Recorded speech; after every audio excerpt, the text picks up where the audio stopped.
Mr. Nicholas, welcome to the conversation, man. How are you? Good, how are you? I'm good. This has been a long time coming, I think, for you to do this for everyone that comes to 613 and license. So I appreciate you choosing me or this series to do it. So thank you. Thank you as well for the opportunity. How you feel? A little nervous, a little excited, and a blend of good emotions left. Yeah. It's honestly very rare at this point that I get nervous for podcasts. I'm a new only part. This is definitely one of them. I does make you feel better. Yeah, I've been thinking about doing this with you for basically since I started. You were on my list of people that I wanted to get this done, though. So I'm happy we're here.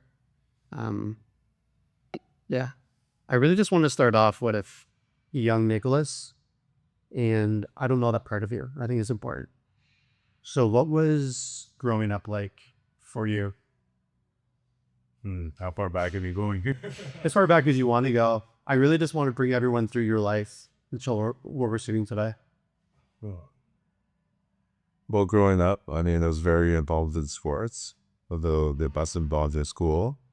I was raised by a very traditional household, so my mom was a fantastic stay-at-home mom. We raised 4 children, and my dad was a pretty established entrepreneur. I am one of 4 children. I have 3 sisters, so there's a little bit of a feminine household growing up. As being around my mom and being around my sisters predominantly, it's the majority of my childhood, and my dad working a lot.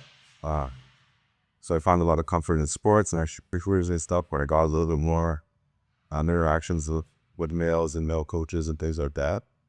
I wasn't overly successful in school.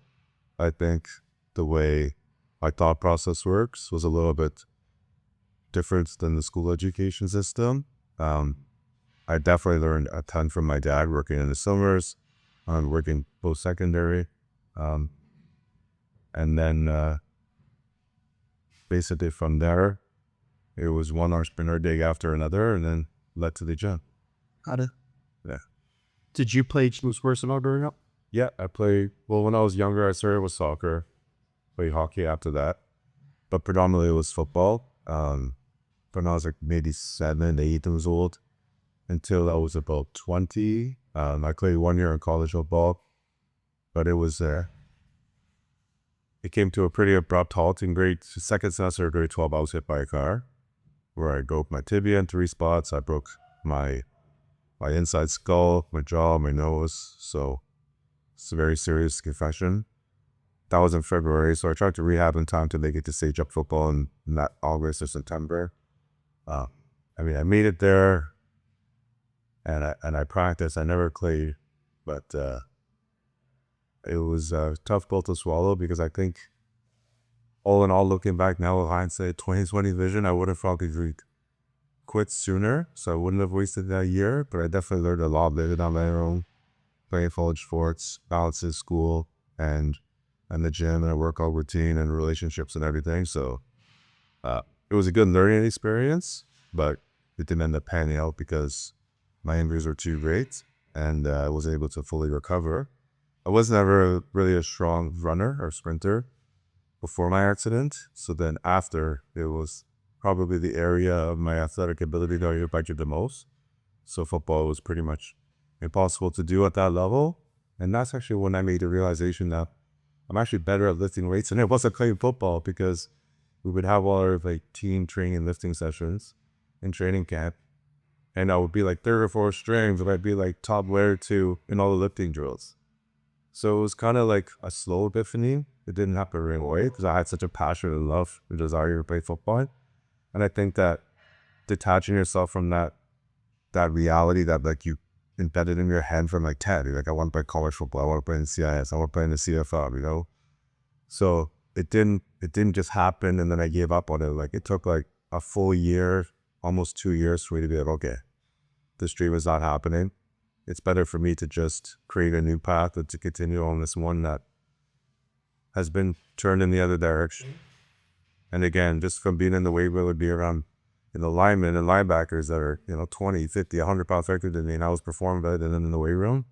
When I ended up going back home, I was like, okay, you know what, maybe I'll pursue something in powerlifting and in fitness, and then powerlifting became my obsession.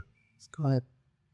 And I was powerlifting while I was playing football. And to be honest, I was probably a little detrimental to my football career because I shouldn't have been deadlifting or squatting as heavy, being a little more explosive movements, maybe a little more Olympic lifting, and something a little more speed based and fast twitch based. But I was so in love with squatting and benching and deadlifting that like I wasn't really willing to give it up. And I was kind of like doing it on top of the everyday football training that I was doing. But then once the football was like, okay, this is not happening anymore. My concussions were starting to pile up. My head injuries were definitely taking a toll on me. So I was like, okay, you know what? Enough with the hand cleans and the power cleans and the hill sprinting and all that stuff. And let's just put all of our energy into powerlifting. And that's when I started training for competitions.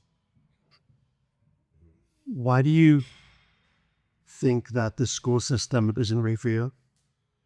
I think a lot of it is to do with how I grew up. I grew up in a very like a traditional household. So my dad, who actually skipped a grade and did the grade 13, graduated quite young. I think he was out of high school at like 15 to 16 years old, and he started working right away. So from 16 years old to he's turning 61 in a month from now, so the last 45 years, he's basically been self-employed. And he did quite well for himself. So a lot of the school system pushes, going to university, going to college, getting a degree, getting a certain type of job, chasing a pension, the set societal standard. And then that's what they kind of make you believe is the only path to success, right? They kind of put in a little bit of hair being like university, college, and then the workplace, almost as if like if you're in the workplace, you're not going to make as much money, you're not going to be as successful, or have as much freedom as somebody that would have a university degree. But all my little evidence from my dad and from my aunts and uncle, this has all been the opposite. So I was really conflicted as a teen because you go to school for 8 hours a day and hear this, and this, and then you go home and you hear the complete opposite, which was kind of unfortunate because I actually spent less time at home talking to my parents than I would at school. So there's a bit of conflict in information there, right? So that's where I went pick, okay, these what university, I want to play football, I want to do these things, and I can always, and my dad was always like, okay, you could have the rest of your life for work, you want to go to school until you're 21, 22, whatever it's going to be, you could start working after.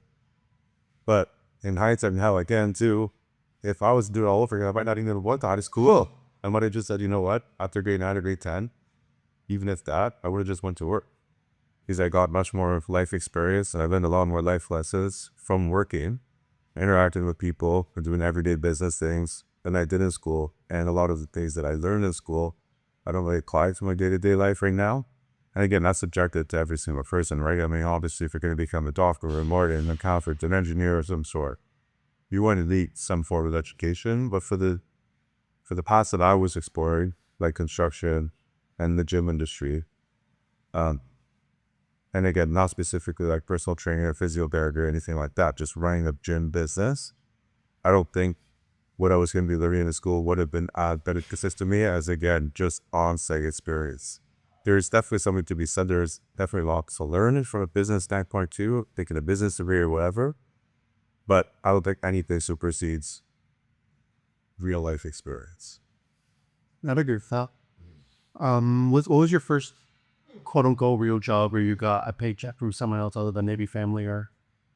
Well, I mean, like part-time in high school, I worked at like farm boy. I worked at Butron, Presto Street. Got it. I did like, I pushed carts, cut deli meat, like stuff like that. Just little bullshit 15, 16-year-old jobs. When I was 13, I actually started my first like lawn mowing business where I just went around my neighborhood and just had a little fanny pack on, knock on people's doors and say, can I cut you off with $10? And that's what I did. I had like 13. And I actually enjoyed that part of my favorite job. To be completely honest with you, that job that I created at like 13 years old, my dad was like, you know what, this summer, that's what we want to do. He filled up the lawnmower every week or every day, whatever I needed to fill that. I remember I hit so many like water pipes and things that completely dummied the blade. And he'd be in the garage sharpening the blade from here, buying me a new blade, and he didn't give a shit. He's like, I'll spend $300 on a new blade if this is what you're gonna get here. And at 13 years old, man, I had a calendar. I had all the people's names and the last time I cut their grass and the next time scheduled, their phone numbers. I was following up with them. It was primarily like seniors in that neighborhood. But like looking back now, I was pretty intricate, like impressive job to be doing at 13 years old. I would literally just perform around and opening doors and I hope for the best. I made like $1,000 that summer at 13 years old in a couple of months, which is not a ton money, but at $10 a month, I was like 100 moms. I got like maybe 50 each month. It was pretty.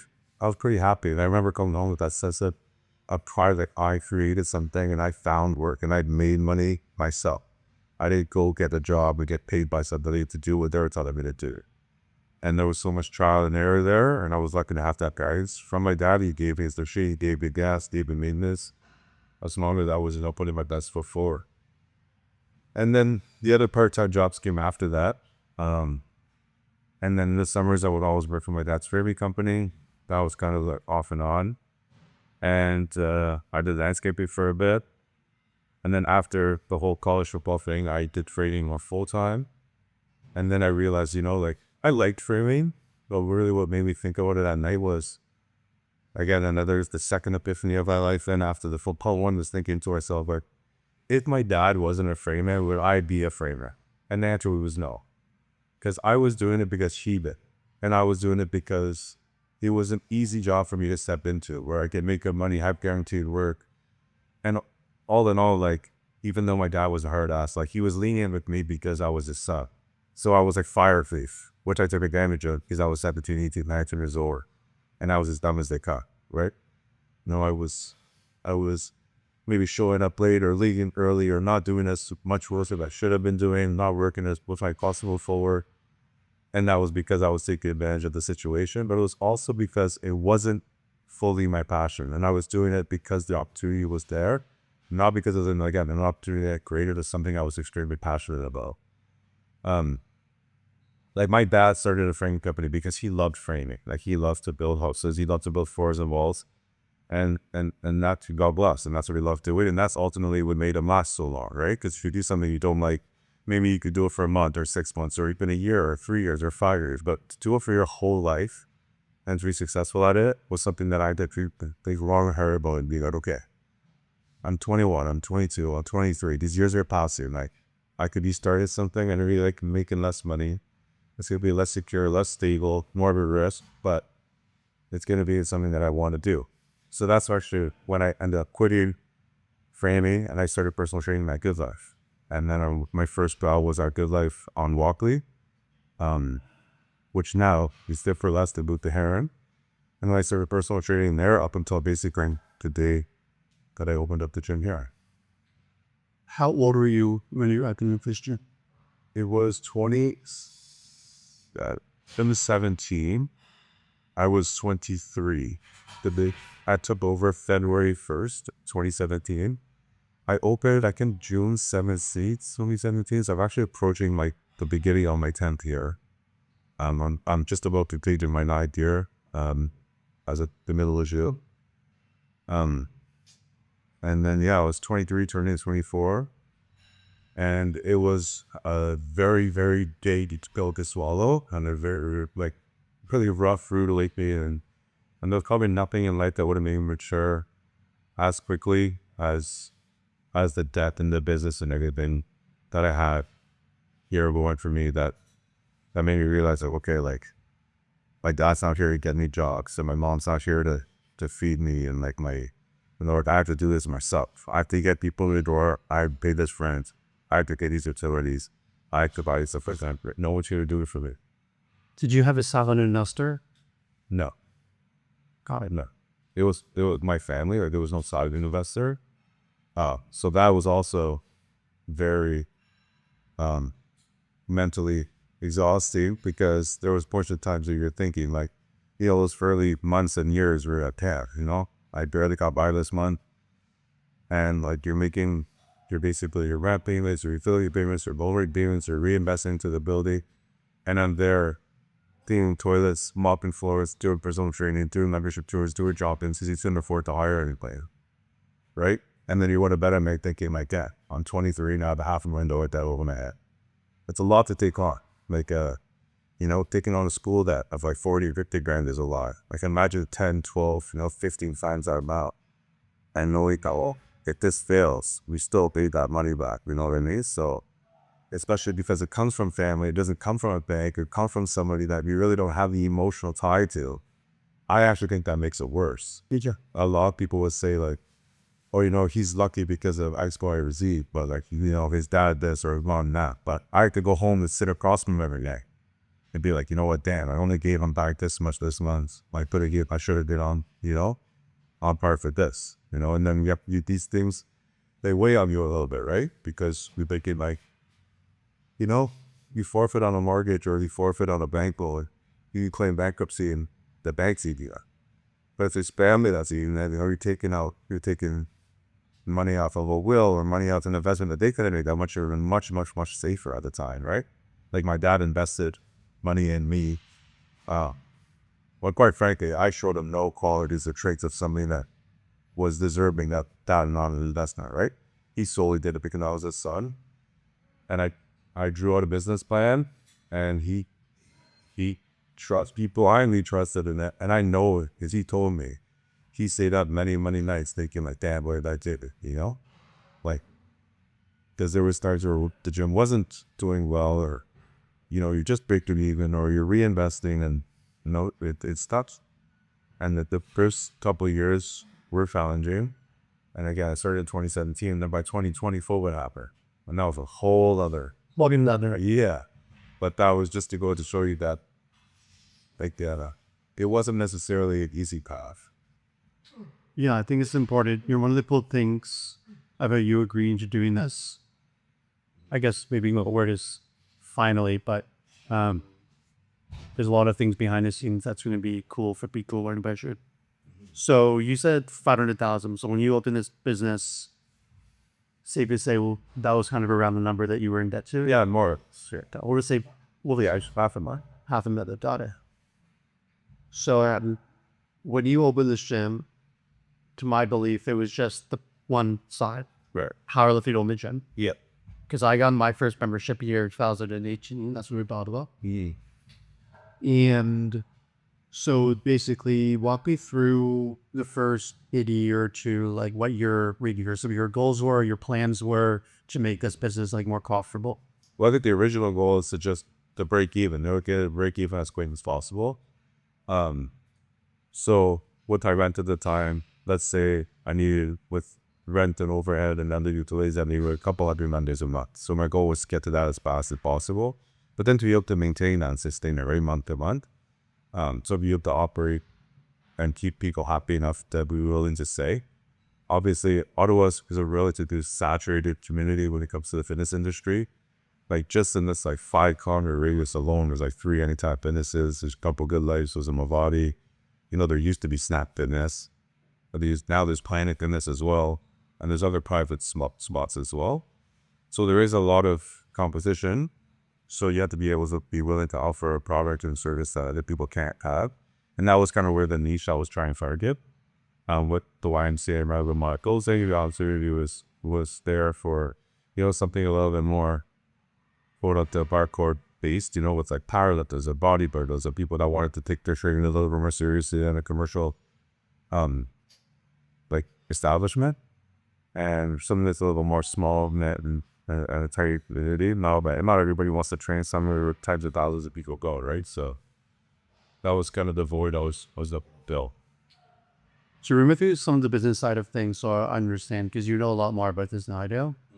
So $500,000 in investment plan.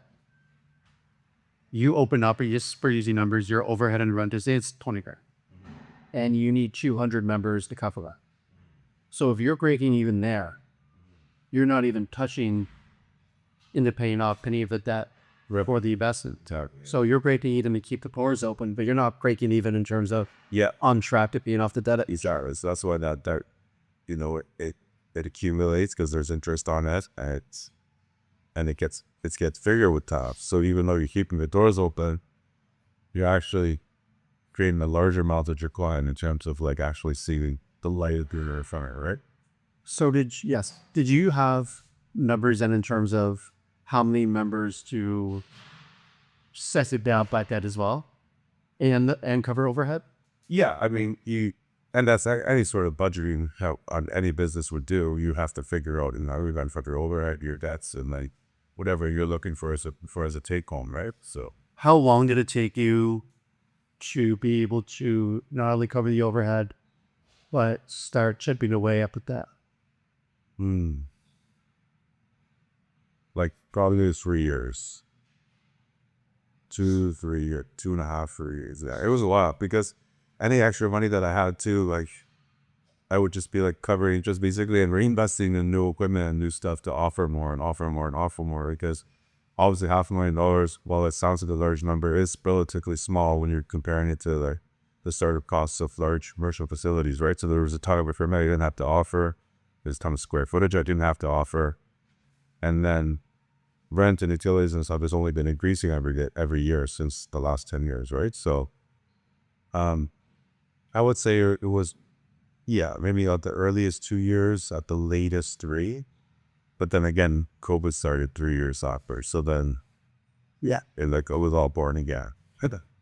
Which is, like I said, it's maybe find a skill. We're going to go to the nitty gritty on that. Yeah. We'll be comfortable sharing in a second.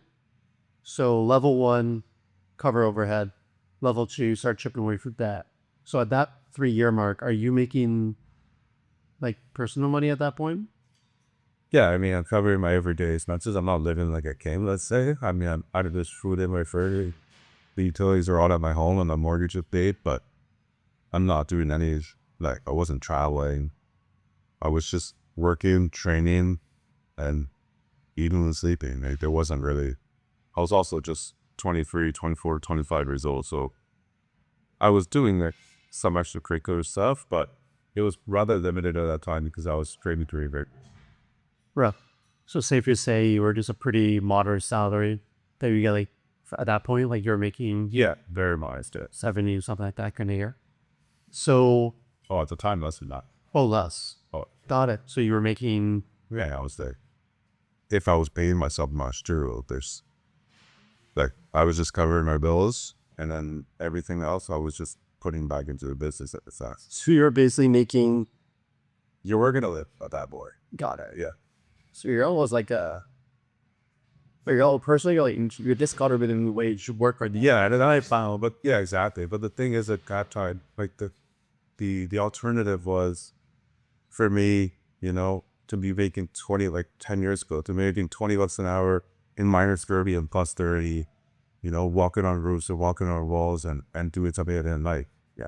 So it's like, okay, yeah, my overhead was less, my stress was less, my day-to-day life is easier, but it wasn't filling true.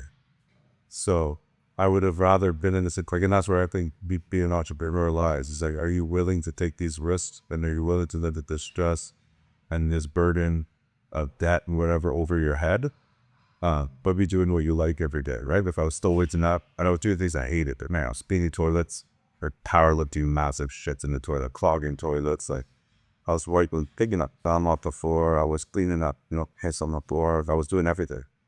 And the days were long.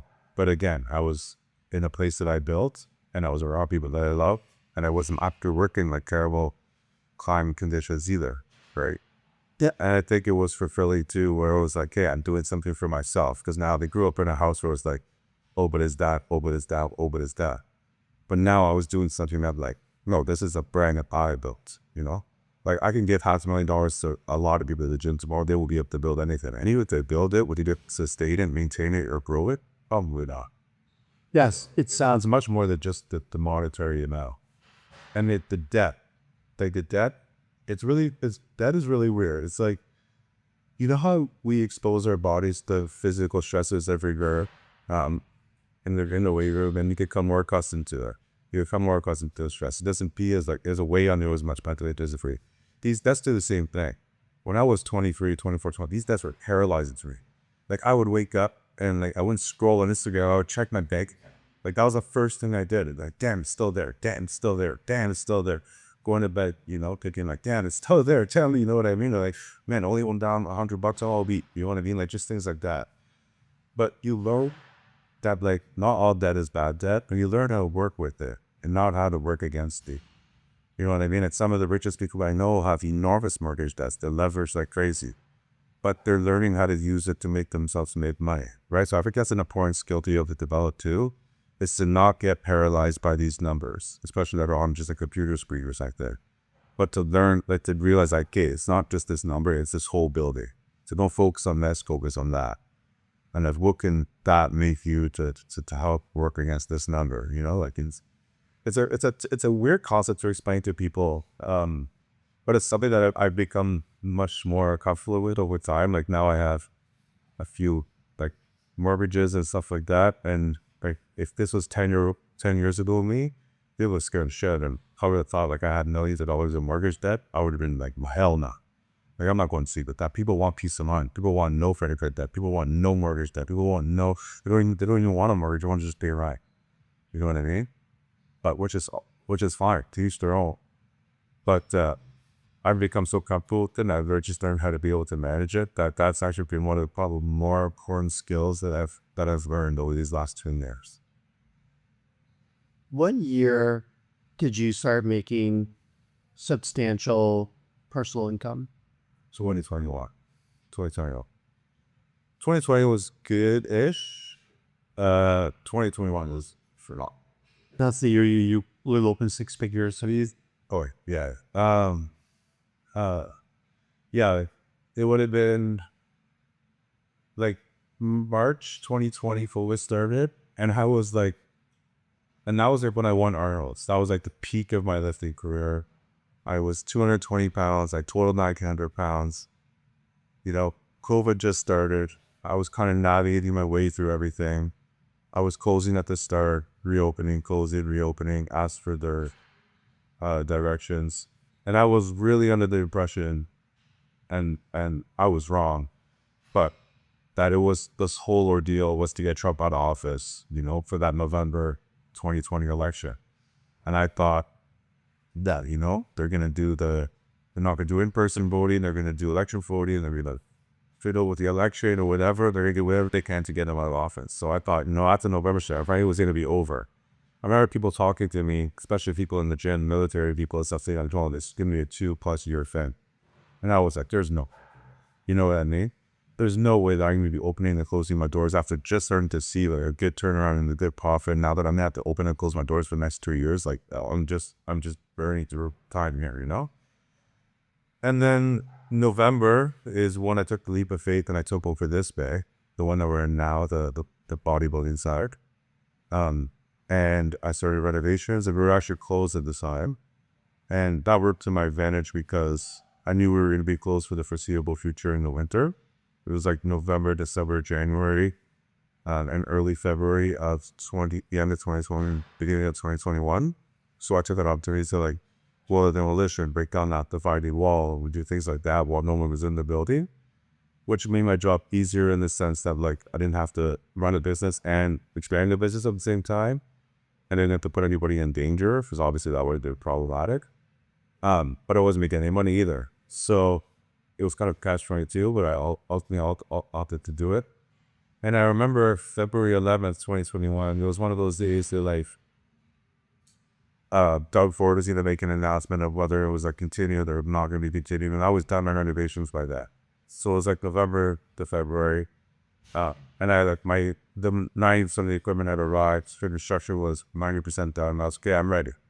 And then it was like a Thursday. It was like February 11th. They didn't even check. I'm pretty sure it was a Thursday. And Doug Ford was like, no, we're not going open until the next Tuesday or the next Thursday or Wednesday or whatever. It was like the 16th and 17th. And I said, no, fuck. Like, I'm open. I'm done with this. Like 2 weeks. I'm done with it. So that's why I got my foot down. And I was like, look, I just spent another $500,000 extending the gym. I was getting, you know, I faced my challenges the first 3 years of business. The last 2 years, a year and a half was COVID. And now, like, we're making no more progress. And at that time, the vaccine was rolling out. So it was like 6% vaccinated, we get the reopen, or 70%, then 80%. Then it was the boosted. Then it was, you know what I mean? So it was just like constantly like chasing a never-ending goal of nothingness, right? And at that time, I actually got denied one of the bursaries or loans or whatever it was from the government. because I was within short arms length reach of my landlord, so my rent wasn't being covered. So I was like, I have no choice. Like, I just spent all this, like, I was bleeding the last year and a half. I just spent all this money to improve my facility and to expand. So my back was against the wall. I was like 2 weeks away from going bankrupt at that time. Like, my next rent payment would have poked me under. So I was like, you know what? I'm either going to lose it, or I'm going to fight and keep it, or fight in these, you know what I mean? So I wasn't going to give it. And I'm never that type of person. Whether that was seen as me being right or wrong or whatever, those people weren't in the situation that I was in. They didn't spend $1 million. They didn't have food taken off their table. They weren't behind on my reappearance. They didn't want to sell their car, sell their house, you know, and they weren't moving back into their parents' house at 27 years old. They weren't doing these things, you know? So, and quite frankly, I wasn't willing to lose my business because of government orders. I didn't believe in everything that they were saying. I believed to a certain extent, but I believe ultimately we were being taken advantage of at the end, and that the precautions that we were taking were quite unnecessary, and that the goalpost was just always moving. So I think it was right that, you know, things like my businesses, our gyms, open back up, but we bring health and fitness and back here to the community, and quite frankly, like, from my God, I know handle godness is not something to be put too hard up. I just don't when it comes to the science community, but like you said, you value it quite high, and so do I. I was receiving thousands of messages, like not hundreds, thousands, every day. Like my phone, my voicemail, my email, my Instagrams, my Facebook, my everywhere, nonstop. People telling me like they're gonna kill themselves. People telling me like their marriage got destroyed. People telling me they're homeless. People telling me they're drug addicts, they're alcohol addicts, and like all of these problems because of the repercussions of boba. And they needed my place. And I was like, you know what? These are my 1,000 people. I'm gonna help them.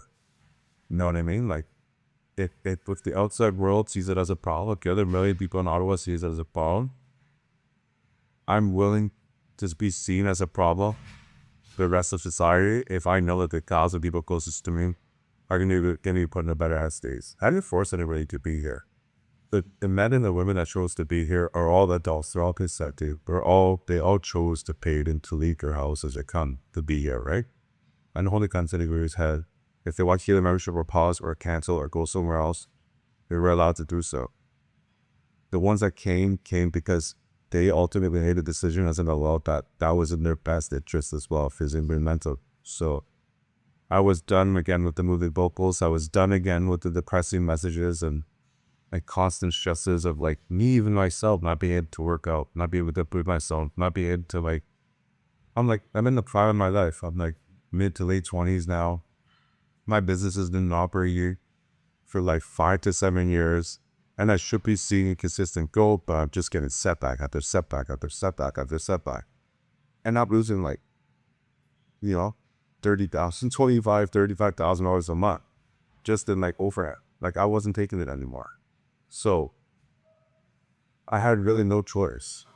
And that's when I reopened. And then by May that year, I was restraining order against my own business and a warrant from iOS. So that came to a pretty quick screeching halt, but I think we were really damn happy over about 4 months from February to May of 2021. Yeah. And there's a lot there. And I think that there's a couple things. I think that when this was all going on from an epicidal, when I was seeing the news articles, the hit pieces, you being thrown through the mud, I was seeing that projected through the media. Yeah. My father, who I love, great guy. He's, a traditional boomer. He heard about the situation on the news. And he was one of the crowds that be displeased about the decision. However, one thing that was interesting for me is that in the world that I was in at the time, I was in meetings and conversations with people that were executives, very wealthy people, and a lot of them, which is interesting, off record, like having a drink or like walking down the hallway. I know exactly where you are. They were all, not just you, 613, but people in general that were doing this. They were all like, yeah, I love it. I go there. Like, I go to this local place that stayed open. They were all supportive of it. Do you think that more people over time are in support of your decision? Not Absolutely. Yeah. And I'm like torn between like faulting people for it or not, because like a lot of people came back and apologized and they wrote reviews or they messaged me or they lambasted me or they left and then they ended up from back and they're like, yo, you know what, you were right. Because now, 2, 3, 4 years later, I'm still seeing, I'm seeing the aftermath of all of these decisions that were made by our government, right? I'm seeing all the mental health issues. I've seen all the offensive reactions. I'm seeing the economy, the direction it's headed. Well, we should be prospering. We're suffering, right? If our economy was going backwards, whether it's a direct result of the decisions we made or though they were indirect, it's still a result, right? So was it right to for people like these in Costco and just click a clicker, oh yeah, there's 10,000 people today, 1,000 people are the outlet for 10 hours, no tracking, no social distancing, no that. Was it okay that at Walmart you could buy chips and cookies but not awesome pants? Was it okay that you could go walk around in the park? You can be more than 4 or 5 people in a house. We should have been locking people outside. We should have been taking those foods full of sugars and other preservatives off the shelves. We should have been paying people to go get membership. You shouldn't have to give them full serves. The government should have been paying for people to be active, to get sunlight, have good conversations.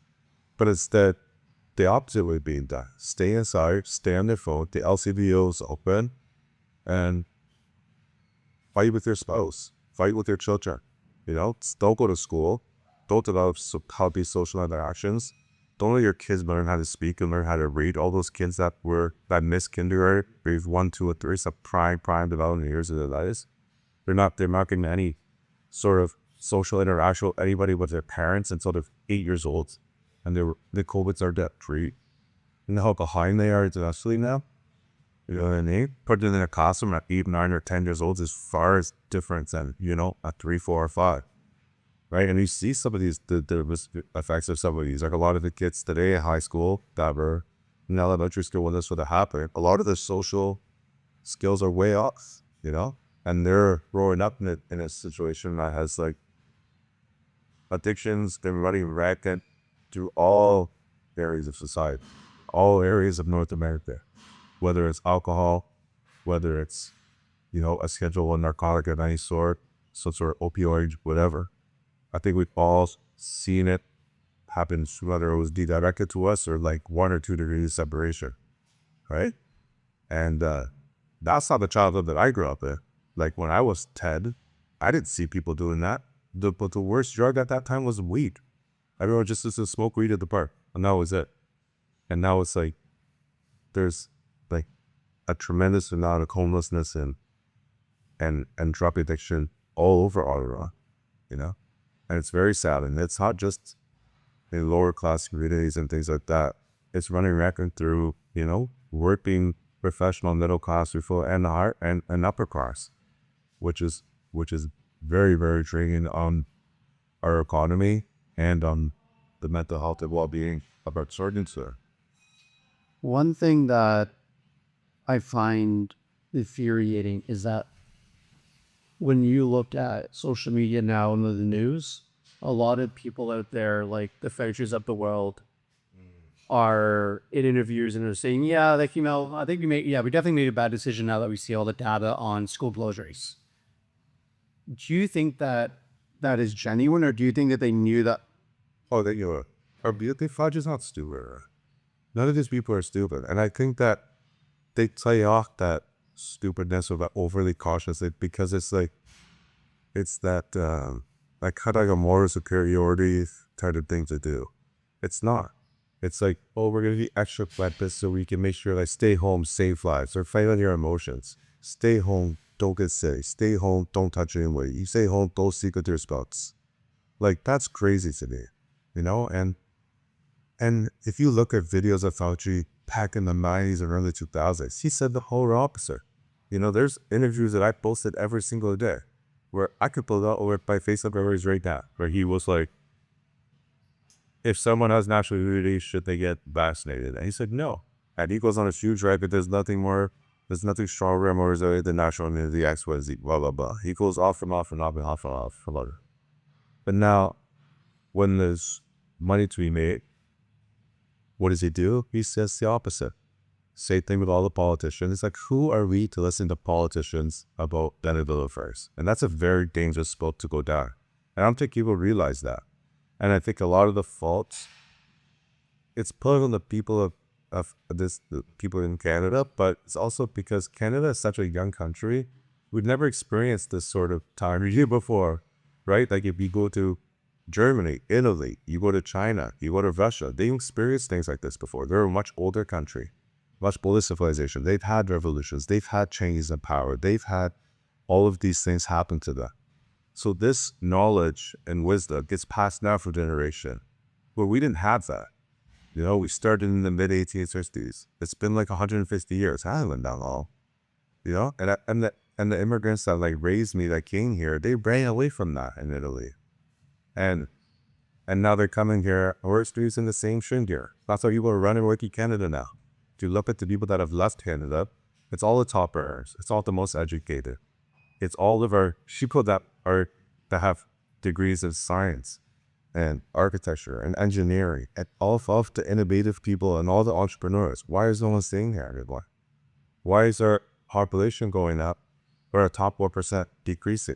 Because no one wants to invest money here. No one wants to put their intelligence and all their hard work here. No one wants to be a doctor in Canada. Why would you be a doctor in Canada and make $250 grand and you're going to get taxed 50%? And if you will be a doctor in the States and go to any state south of the border, pay 0% income tax, pay no property tax in some states, pay half the sales tax, have a half the price for the housing market, and have a dollar that's 30% more. Why would you ever work here? If you're graduating from med school, why would you ever put yourself in that situation? It makes no sense. One thing that, And sorry to add, if you're getting paid by insurance companies in the States, you're not getting paid by the government, like your taxes or your like OHIP or whatever. You get paid by insurance companies. This is like guaranteed money. Like, and you can bill way higher. So why is there a shortage of doctors? That's why. Most of these Americans are coming to Canada to go to school in Canada because getting education here is this cheaper. Then they go right back. How many doctors are we short right now? 4 million? Look at our hospitals. Terrible. You know? It took you how long to get seen? from onset of symptoms to surgical date was around 19.5 months. Yeah, asthma. Complete, like, who's to say you wouldn't have died in that year and a half? So we talked about it earlier, and because you asked me the question, I'll answer it. When I got the results for my angiogram, it was near complete obstruction of both my arteries. And when I asked the doctor, yeah, like, what's that mean? What happens if you obstruct? We said, you have life or death saving surgery. And I'm like, am I close to that? And he's like, yeah, you're getting there. Yeah. So if I raise the limit, there's no number to it. But if there was another 3, 4, 5 months, Yeah, or paralyzed. Yeah, have like, or they do a reversing surgery, the success rate of that surgery in a reverse situation is much lower. like 10-20%. Yes, of course. Well, the obstruction is already near complete. And so even if you remove obstruction, it's already completed. The damage is already done. You're removing the foundation of a house that already had a fire. Bro, the fire's already happened. The house is fucking burned, you know? It's like if someone gets in a car accident and they get paralyzed from the waist down, they'll both will get surgery to fix parts of their body that got crushed in the accident, but they're still terrible. Yeah. One thing that I wanted to mention real quick when you were talking about that last piece is one thing that for cognitive dissonance that I use with people is I'm the belief that where people migrate to are the better places. Mm-hmm. So when you look at the States, and anyone can fact check this online, they're happy to. Mm-hmm. During COVID, the migration from New York and California to Florida and Texas, California was an outbound state for the first time maybe ever. Everyone used to move to California. Is it another transit? Yeah, we had the most people leave Ontario during Trudeau's term. Since the highest amount of migrants that we had since his father's term. We had a record amount of people, and a record amount of black people disproportionately was our top earners. That just came out, by the way. He's online. If you go online right now, check that up. It literally just, it is posted like 2 months ago. Yeah. And for people that, no offense, respectfully, that are CBC, CT behind the people, it was posted on there as well. Yeah, exactly. At the Taco, CTB, and CVC, and all those guys, they used to call me religiously. Like, they were begging me to talk on TV. Like, I'm not even boasting myself here. I was like, if I was to do this all over again, I would do it a little bit differently, but I'm kind of proud of the decisions I make that kept my face away from it for the most part. A lot of people that are big in the stance I was taking were a little bit more vocal. We're like doing Instagram lives and Facebook lives and everything. I had my stance, but I wasn't making it as public. Like, I wasn't going on my business page and going on rants, talking to the phone, being like, screw you, people's really blah, blah, blah, blah, or going on my personal Facebook or stuff like that.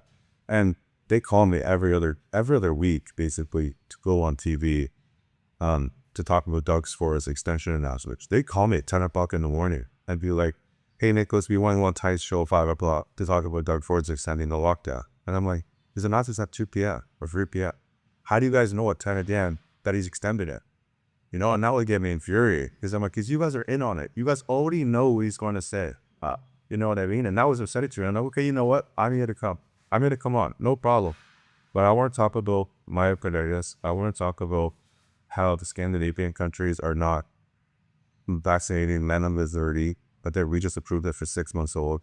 I want to talk about the Nardo doctor that just came to my gym on a 1-week job-in package that's staying at the Hilton up the street by the airport, who's doing conferences for women, do a past herpes to their babies from vaginal zooshers, the 300 women in Ottawa. Let me talk about this stuff. And there's just an appeal of authority. Oh, you're not a doctor, but like, you talk about it. That's not fair, and find somebody else. And they would beg me like, okay, we could do it just over the phone. We don't have to have your face, we don't have to show it on camera. Well, no, I want to talk to all of these things. Like, you don't need to be a police officer to have an opinion on the law. You don't need to be, you don't need to, I don't even want to say, but you don't need to be a woman to have an opinion on the forestry either. Like, you can still have an opinion. You can still have an opinion on things you didn't experience. Maybe experience would change your opinion, but you still have a formal opinion going into the event. So I want to talk about these things that they wouldn't let me, so I wouldn't go. And I had fantastic experts on my case. I had Dr. Byron Riddell, who was a professor. He's a immunologist and virologist from Well. He wrote up massive like affidavits and things for me. He got fired Wells, and he was making several $100,000s a year. He specializes in virology and immunology. It's like the sole department of everything we were experiencing. And then he was getting override or not, or like being denounced of his license and being threatened. Like, to me, that is the most, like, almost heroic. No, it's like an heroic thing. Like, going to lose your license is something. He went to school for 20 years. You understand that? Like, he graduated high school at 17. He like fully was starting to work by like 35, 37. You understand how long that is? That's good. Like a third of your life, a fourth of your life. If you only, of your working life at least. He is from school, not making anybody. He was willing to risk all of that just to put the truth out there. He was doing my case for free. He was getting an expert on my case, arguing with public health for free. Public health, this show, a city of Ottawa lawyers who have nothing but a half-assed law degree. You know what I mean? Arguing with a professor about vaccine efficacy and talking about the efficacy of maps. These are conversations I had every day. And like, I feel for some people because they only got information from the news. But again, anecdotal evidence, turn the TV off. Where was it around us? Did you see people dropping dead in the streets if it showed on the news every day? If you didn't see that death counter every single day at 6 p.m., would you have been that scared? If it wasn't polarized information on your phone every single minute, you wouldn't have seen it. You wouldn't have known. It was just everyday flu activity every year. And the flu just went from, tens of thousands or 100,000 people in a year to zero overnight. And there's so many things to question. If you could just stop questioning, and that's where, again, my disalignment with the school system comes, because I was never taught, like, like how to think. In school they teach you what to think, not how to think. I'm always a how to think person. Like I never aligned with that. So nobody was questioning how, we have decades and decades and billions and billions and billions of dollars put towards cancer research, HIVs and AIDS and all these things, and no cheers. But in 6 months, 4 companies come forward with a COVID vaccine. The mRNA has been in the works for 15 years. Cancer vaccines and cancer treatments have been in the works since the 70s. Yeah, way more than 15 years. Not since 2010s, it's like in 70.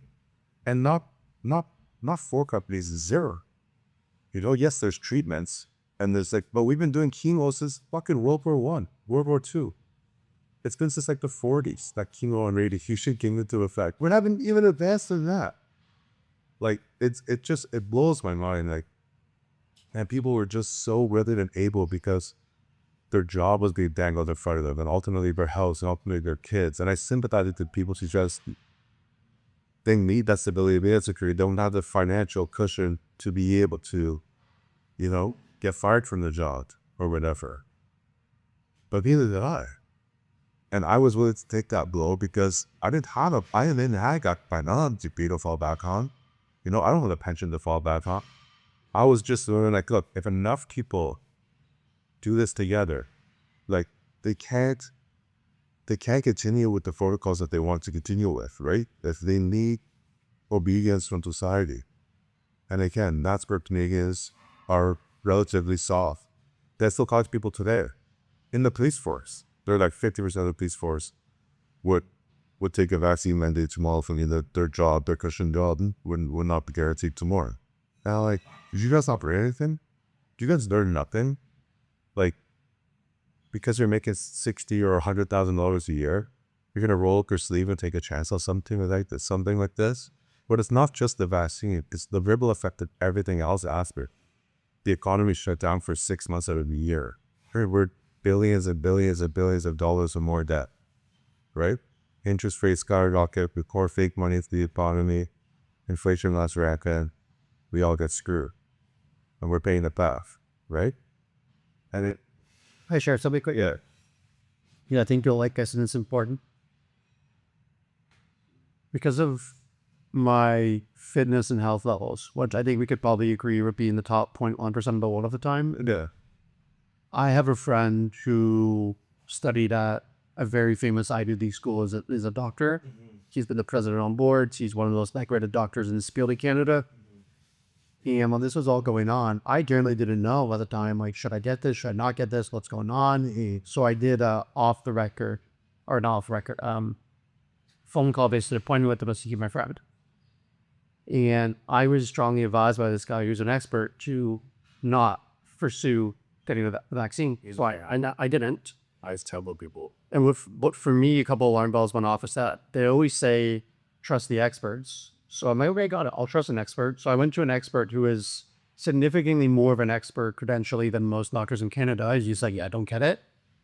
The crazy thing that I was asking questions in the last part of this is that I was working somewhere at a restaurant, I won't say the restaurant, where I was allowed to go to work, run food, serve food, all of the job that entails going to a restaurant that you observe as a guest. When my shift was over, I was not allowed to sit down in the restaurant and eat food, but during my lunch break every day, I could set up the restaurant and eat food. And I remember just experiencing that. And again, I'm not a fucking doctor. They're not fucking be. Like you just said, you can just use your cognitive function to evaluate and ask questions. And I think you experienced this more than maybe most people, but something that you alluded to earlier. A question that I still never had someone who's on kind of that side of the fence. The question that I always asked is to me, very simple to answer if you're an expert, and it's, why are 3,000 people allowed into Costco? Well, 3,000 are new. I knew. Why let it happen? The vast majority of those people, given our 48% obesity rate, are going to be consuming food that's not very healthy. Why are they allowed to do that in that amount? but I'm not allowed to go to the gym that I have a membership in with, I mean, when I walk in here most days and like even in the morning, there might be 15 people. 50. If I come at 5 p.m. and it's super busy, there's probably like 70 people, maybe 60 people. And everyone here is, for the most part, is very healthy or on the path there. Why can't I do that? And I've never got a real idea. Maybe you could educate you about it. No, definitely. You're educating us to be on this topic. Like it goes back to even the mass. Like mass don't stop aerosol particles, they stop liquid particles, right? And that's the whole argument. Like that was Dr. Brian Bergel's breakthrough video on YouTube, where he put 5 masks on, took his glasses off, and went, this glasses fogged up. And he does this whole diagram of like the size of an aerosol particle, the size of a liquid particle, and talks about the purpose of a mask. The mask is for, liquid particles when you're operating on somebody, you're leaning over them, and there's fluids maybe extensive with it in your face or sweat or whatever else. You have a headband on, you have your hood on, you have a mask on, you have glasses on. So that's supposed to cover, maybe the hair and the part of the all the cells of your face and anything that can extract from there. But it's not supposed to stop breathing. And then you look at things like the classic dividers. There'd be a cashier with a 2x3 plastic divider in front of them. Like air can't travel over or around it. You know what I mean? None of these things make sense. It's actually, if you want to get scientific about it traps air, right?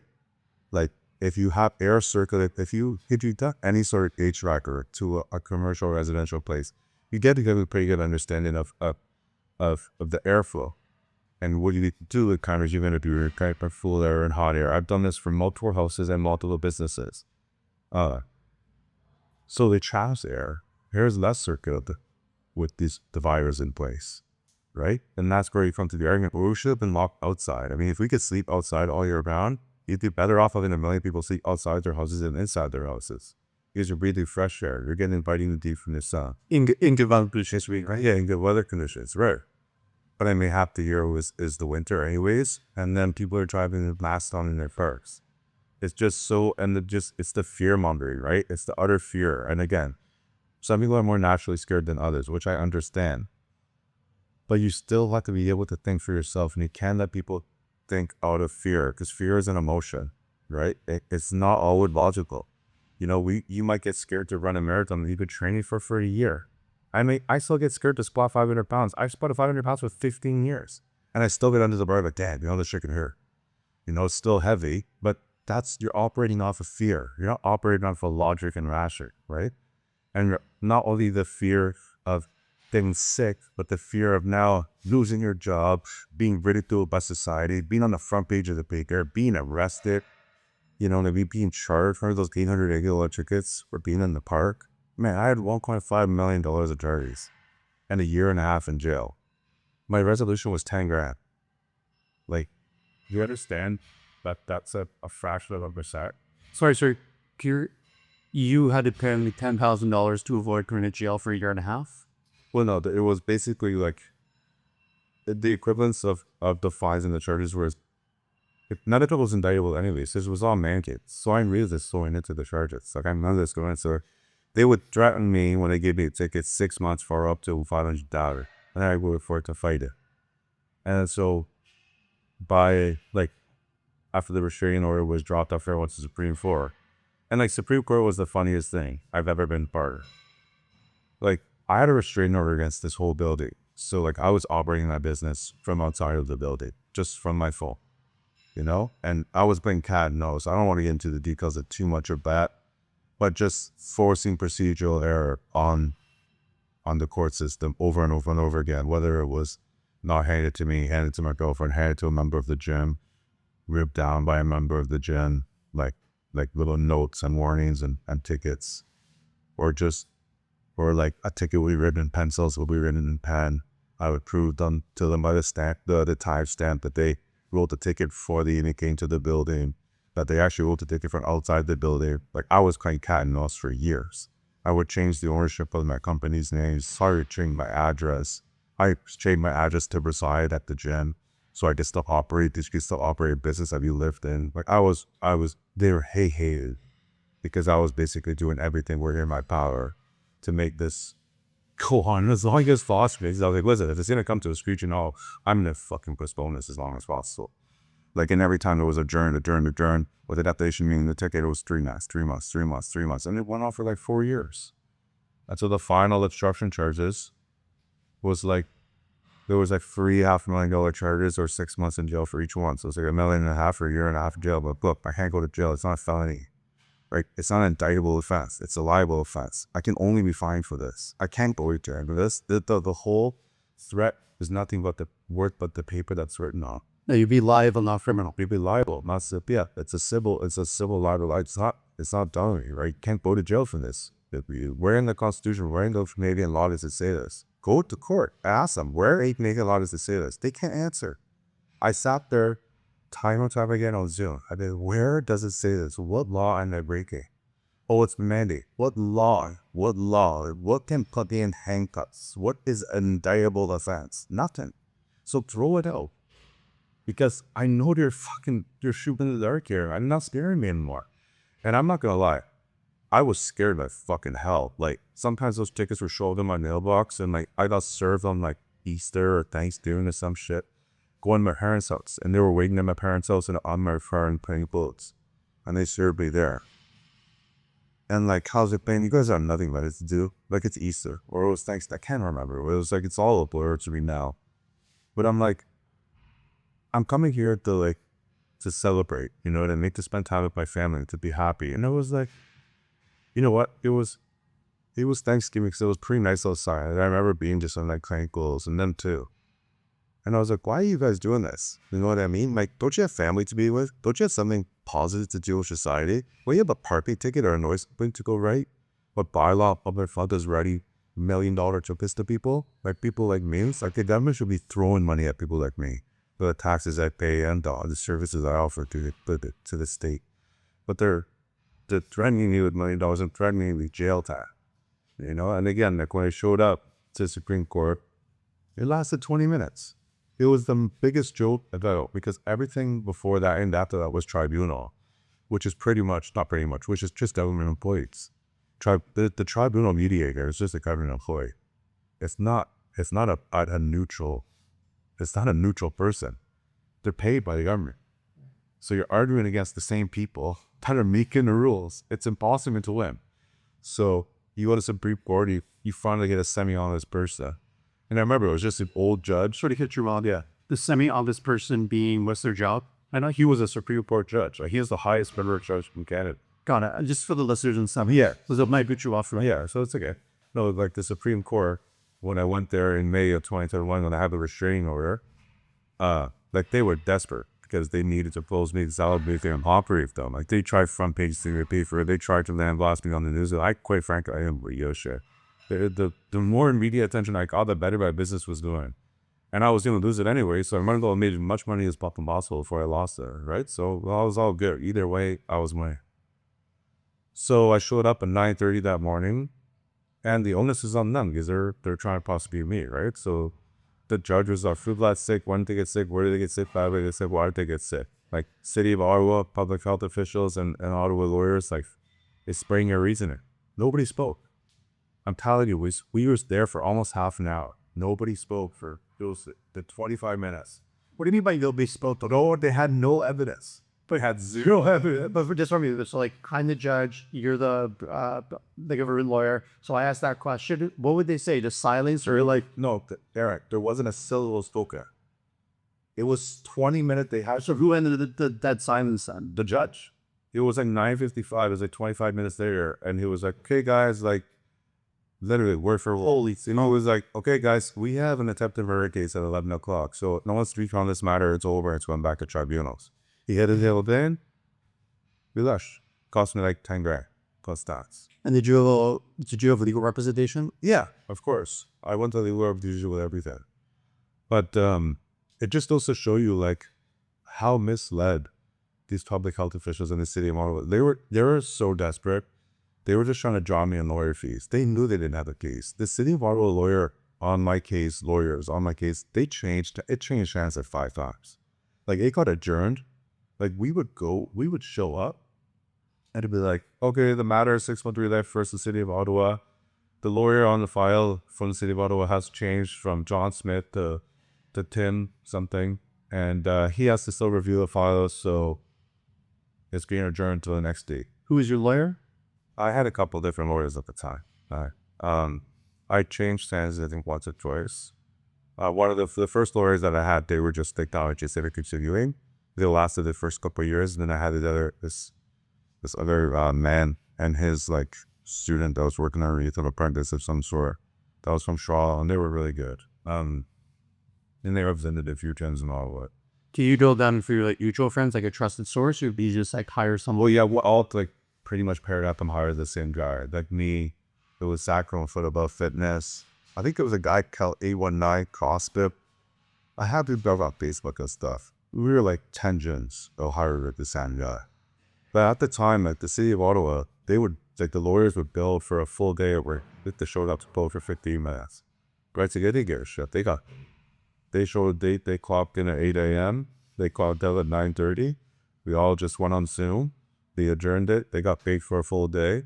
And the case was closed. They didn't have to leave their house. They put on a t-shirt. They didn't even wear pants. They were on Zoom. You know what that means? And they're probably, and their rate is probably like what if you're senior lawyers, the rate right now is like $7.50 an hour. Oh yeah, should make you retarded money. And they would show up to work for an hour. That was their goal. Their goal was to just drain me in lawyer fees. So they knew they had nothing on me. And they just kept adjourning it every month. It was like incorporated into my budget. Like it was a part of it was like my hydro bill last year. It was just like lawyer fees, you know? And that was my reality.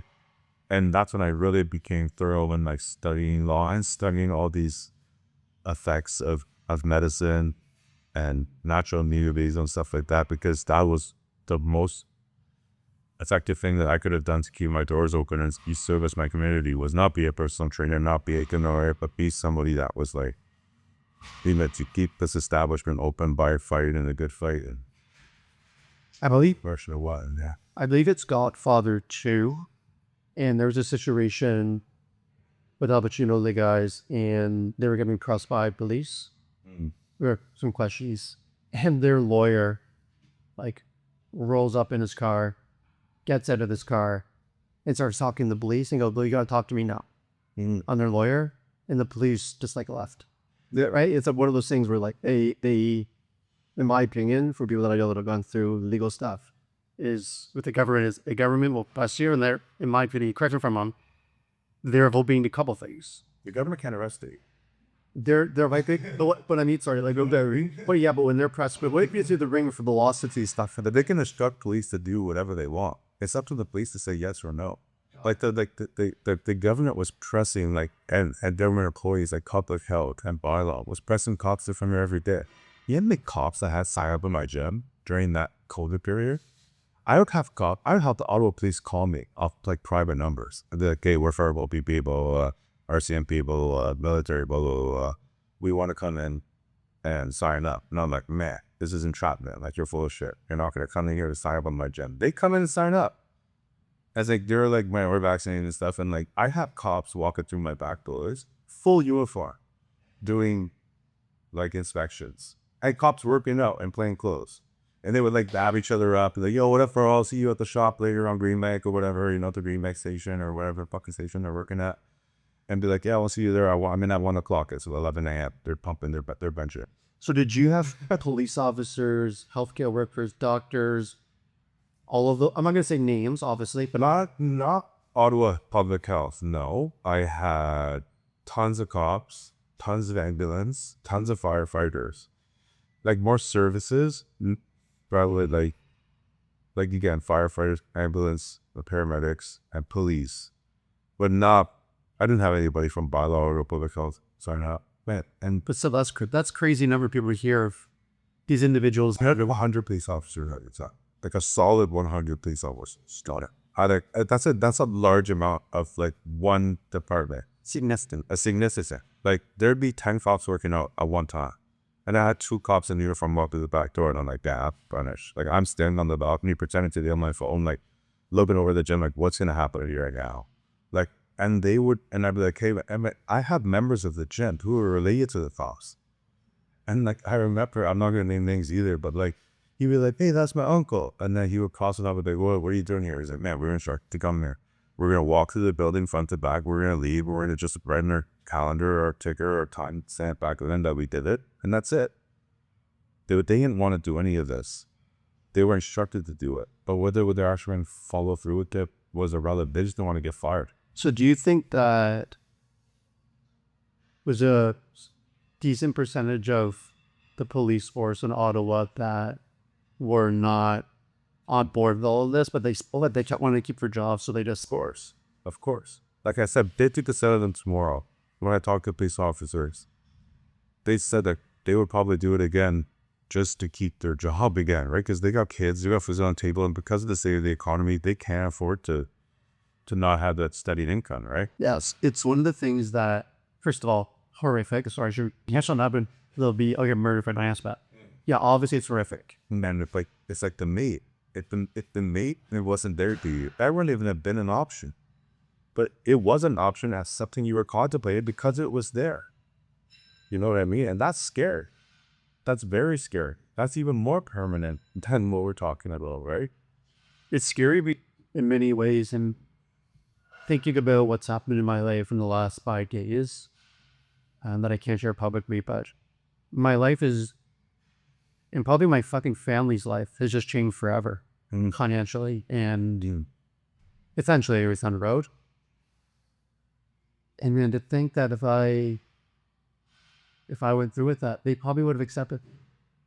And because there is a guy in Canada who is maybe 20 or 29 that got killed on a MAID program for severe depression. Like, did anyone talk to him about, like, talking to someone, alternative treatments? Well, the alternative treatments are like what we're going to touch on the whole basis of this podcast, right? Like I think that we were talking about that this topic here. Just make sure you're going to cut down a bit. Like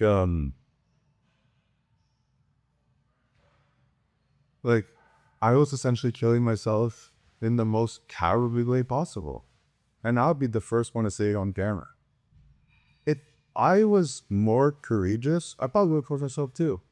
You know what I mean? But ultimately what came down to it was, you get to a point where you're like, I was not feeling happiness anymore. Like, and that's where I think this is a good time to start to touch on it. But, when you start as an entrepreneur, you're like, I want a great dealer. I want to make $1,000. I want to make $10,000. I want to make my first 100 grand. I want to make my first million. I pop, check mark. I want to buy one house, done. I want to buy two, done. I want to buy three, done. I want to buy five, I did it. I've done it.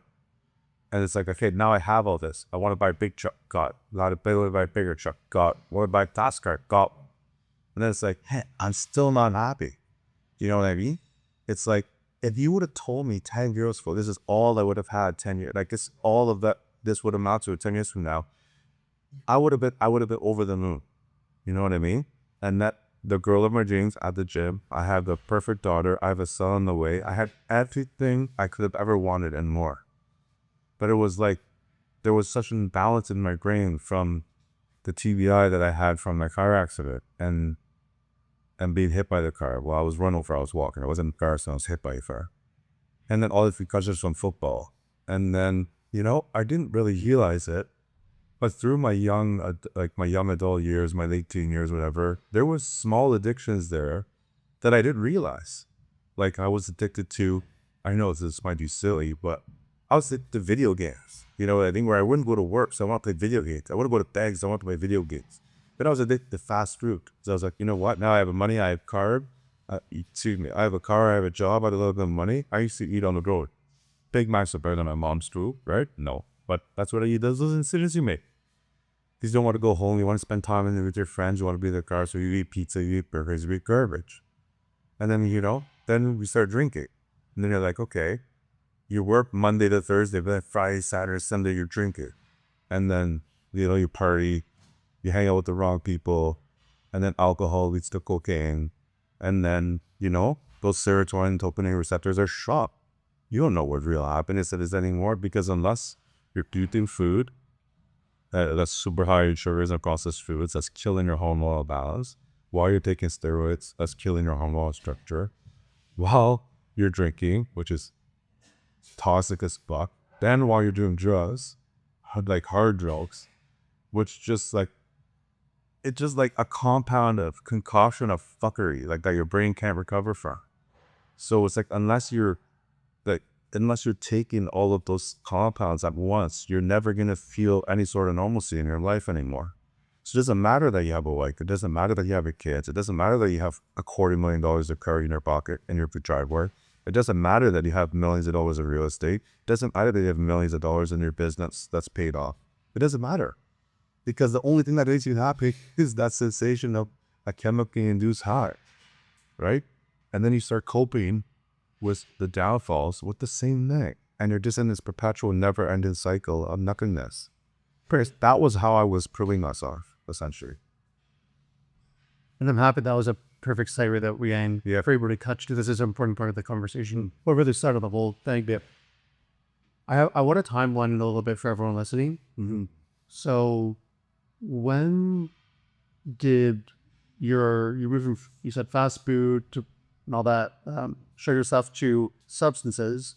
Can you give me like the substance and like roughly the timeline of each one and how it progressed? So like February 19th, 2011 was when I was hit by the car. I went to school that year, came back. I would say like right around there, like I was probably 19, so let's call it trip up or in there. So yeah, like 2012, I was scared. Like that's when I was 19. The gym wasn't a thing. And I was just working for my dad, working construction, hanging out with my buddies on the weekend. I was hanging out with at the time, just drinking. And the fast food, because I moved out of my house, so I'm not cooking as much. I'm not eating at home as much. I'm doing what's easy, what's fun, it's fast, but tasty, right? Not doing what's right, just doing what I wanted to do. And again, this still plays into the point of what the last of which we're talking about. It's just you're too young for making this decision spiritually, right? I was too young and I was too mature to be living on my own. And a lot of people don't get these opportunities to stay at home. I get that opportunity to stay at home, and I still chose to do it because I wanted that freedom to make stupid decisions. Because at home I wasn't allowed to do that. And then, so I would say, like, when I had the freedom of driving and just not working a normal job, that's when, like, the fast food and the alcohol started. And then when, like, the gym started, which was, like, 23, so a few years later, I was competing a little more competitively. That's when I started, like, performance enhancers started. And then just one thing led to another. And then the gym got more successful, gaining a lot of popularity, blah, blah, blah. Then I got into, like, probably not late 20s, early 30s, and that's when, like, the powerlifting didn't make me happy, or the money didn't make it happen, or the fast food didn't make me happy anymore. I need more. So that's some more drug addiction, sir. So we'll say around 29, so that would be Let's just say 30, so that would be 2003, with Rikai. And what was the substance that you first had of each now? Well, it was pretty, like, the first and the only, right? Like, more often than not, it was just okay. Come out just. And was there progression of, like, going from a day to every day and also a week, or? Oh, yeah. It starts as, like, a Friday night thing or a Saturday night thing. And then you have a little left center. And then, like, Monday and Tuesday can't go by 5 times. So you start Wednesday. And then it's Thursday. And then it's like, you know what I mean? And the problem is this, because you're not thinking straight. And again, these are all overlapping statistics. Like, the subject we talked about previously, about gender silent surgeries and stuff. Because we're not thinking straight, because you're in a mental health crisis, you're justifying your behaviors off of actions that are not true to who you are in yourself. Like, I was overtaken by the devil, man. Like, my brain was not operating properly. It wasn't operating out of love and compassion for myself and for my family. It wasn't the way I was raised. It wasn't the way I fought for the majority of my life. It was just the way God reasoned that. Right? So, like, it's weird. I'm very spiritual now, and I'm like that the devil was in the driver's seat of my brain. So, like, everything that you think, when you're like, when you're growing up and you see, like, an angel and devil on your shoulder, and you have 2 voices in your ears, and you have to make a good decision. I had 2 devils. You know what I mean? So I thought I was doing the right thing. Right. You know what I mean? So it's hard. It's really hard to get, unless you've experienced that. You can't push your mind. You can't put yourself in someone's shoes of that. And that's why I don't want to do so. And that's why I'm still sensitive on the topic of the people with the surgeries and the transition and whatever. So I'm not in their place. But what I can speak on is the fact that I know what it's like to be misled by your own thoughts. And I know what it's like to not have purity and not have and like spiritual, awakening in your soul, and to be led by your subconscious, to be led by like a evil entity, And I'm not saying that that is the case for all of that, but that's why we see a lot of reversals. Even like for a poor analogy, maybe, and that some people will take, if I want a lot of females, they're young or insecure, and they get like a boob job, and then they take out the boob job because they spend $10,000 on them, and they think it's gonna make them happy. And you can see how many females, they're trying to go in like little waves, but you see like how many girls get boob jobs, think it's gonna be the end all be all, they're gonna be happy, and in 5 years they're gonna kick them off. Right? It's because you're just masking a problem. That's what I was doing too. I was masking a problem. I wasn't happy, I wasn't content. I had very traumatic brain injuries that like it made my brain operate in capacities that was not normal. Like I should have been very, very happy and content with where I was. Maybe not content because I'm always striving for more. But I should have still at least been satisfied. And I should have been able to be like, okay, you know what? I have a beautiful wife, I have a good fit, I have a good one boy. I have a house, I have food in my fridge, I have utility, I have a car, I have a business, I have great food around me. But it still wasn't it. So why wasn't it? It was everything I was dreaming of 10 years ago. Why isn't it enough? It's not enough because there's something under your brain that is telling you that that's not enough. Wait, the bruising in my brain at the time, and like the way like the wiring of my brain was not proper, and that's when I needed to offer for help. And I know that somebody that I am, and especially post COVID, I wasn't willing to like go to therapy where I just sat for 60 or 90 days, just talk to somebody every day. You know what? I don't even like, no offense, I don't even like doing this. You know what I mean? Like it's something I'm willing to do because I want to get my story, I want to help people. And I need to supersede, like I'm going to look over my discomfort and my unwillingness to do something because to help people. Because that's more of like I care more about the positive effect that I can have, and then the negative is something I did myself. So if I can help 10 people, and then God bless. And if I hurt myself, then so be it. Not even hurt myself, just do something that like I'm not comfortable as doing. But I knew that I wouldn't be able to just wake up and go to talk to somebody about it for every day, because that's not the way I operate. I don't believe in therapy like that. I believe in more holistic approaches, and that's when I came across the iBegan experience. Through some family and some friends as well that I experienced similar things. And it's actually some members of the gym, some military people I know as well as native athletes that have done things like this in Costa Rica and Mexico and other places. And that set of shares they're like. So when I brought the idea to my sister, then to my parents, they were all for it. And I had my dose too. But Did you bring your wife into that as well? yeah, sorry, of course. I mean, she's like I think that's like one. So by telling you that I'm going, she's going. You know what I mean? So just like yeah, I get it. So it's like there's nothing that I'm doing or decision that I'm making that she's not involved in, or she knows about it before and does not bring. She knows me better than I know myself, than you. But there's like it's like I go. I mean, she's just she's brilliant. She's awesome. Yeah. So like. And my parents had those. I had those. But friggin' scary it was when I signed up for that. And like, they drew like, but it was weird. Like I had a really basic conscious beat in like what I was going to do.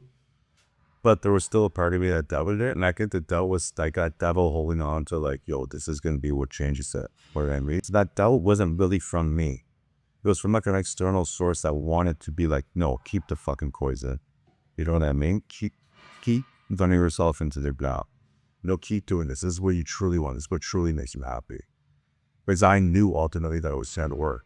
And that was the scariest part, because my addiction was the worst it ever was from the date I booked the trip. Like when I knew I had like I had like 40 days, I think, from the day I booked the trip.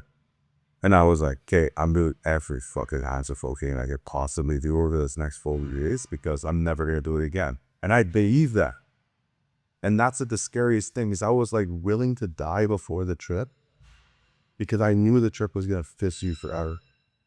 It was such a weird thing to explain. Like, I don't expect it to make no sense to anybody, which is totally fine. Never expected it to make sense to anybody. But if I was going to do 10 grams of cocaine a day for the next 40 days, I was like, I knew that the day I left, I would never do it again. And I haven't. And I never would. Make it good, But I don't want to ruin a good. Before we dived into the experience of IBE and novel process, are you okay if I ask you a couple more questions? yeah, well, I think it's important. yeah. So, at your peak then, that 40 days going into it, was that your consumption rate every day, do you think? Well, I was putting out your number on it, but it was definitely more than a grand a day for sure. It was a couple. Yeah, sometimes more, sometimes less. How were you able to? I'm functioning. I'll always be high functioning. I'm high functioning in everything I do. So you're able to just Live, work, eat, sleep, work out, everything. Like, yeah, okay, I didn't work up to the same capacity. I didn't work as well as I could have. There were times where, like, your body just shuts down. But, like, anybody that's, like, addicts are weird. Like, you're either, like, the most low functioning impossible, like, or you're just living a normal life but on drugs. Which is the scariest part, because then it's like not noticeable. Which is the scariest part, because it's like, okay, man, this guy's a stoner. He can't leave his bed. Yeah, because nothing done. But this guy's done it. He's bent over on the street. But it's when you're a cocaine addict and you're on Wall Street, you make $1 million in a year. No one thinks you're in health. Mate, you need 20 grand a week. You know what I mean? No one thinks you're an addict if you're a high functioning addict. Your some of the inside perspective of crushing life. Crush it. Something that you said to me yesterday, or the day before, that landed with me very strongly, is the bigger subsets of addicts are either homeless or very poor or very wealthy. Very wealthy. Yeah, and that's the biggest problem is like drugs, like cocaine are more often than not seen as something for wealthier people, right? Very from the days like of the onset of lots of drugs entering the States in the 70s and 80s, but more specifically the 80s, right? It's like the only limiting factor is that you had $100 in your pocket or $80 in your pocket. That was the most limiting factor. If you always had $80 in your pocket, you would never stop. So are you consuming from like wake up to bedtime, and you're just kind of using that to kind of like get you in the right mindset, like you would someone drinking a coffee to start with their work, but you would use cocaine instead throughout the day? Yeah. Got it. Cool. And by the end, yeah, for sure. He didn't start like that, but it progressively got worse and worse. And the thing is like, you're still working, you're funding the money, you're still having a relationship, you're still doing family things. So it's like, you're justifying that it's not hurting your day-to-day life, but you don't realize the slow toll it's taking on your brain and the body. Yeah. Drama. Yeah, I really wanted to touch on that a little bit so people have an understanding with kind of like how bad it got. So you're at a point now where you got to go to iodine treatment. Or we're back in terms of count. So iodine treatment, you signed up for 40 days. Yeah, possibly, yeah. Well, I think I've heard about addicts that go into detox or treatment centers is the one last high actually is very successful. And that's crazy. At first, when I heard that, I was like, that's insane to me. But then I realized, and I don't know if this is your experience, but the amount of time from your last high to when you go into treatment, you don't want to have that person going through severe dope sickness and withdrawal, because it will actually make them change their minds. So some people that will do that last high and then legitimately drive into the detox center, Do you feel like that had any influence in you? There was like ripping lungs, and then I got on the plane there 3 hours later. You know, I mean, like I was going to the airport, like I didn't even sleep back. You know what I mean? Like I remember it, like vividly, and you know that. And this is the last one. In that last month, a month and a bit, but I heard about it. Like the switch in my brain that knew like there was a talk now.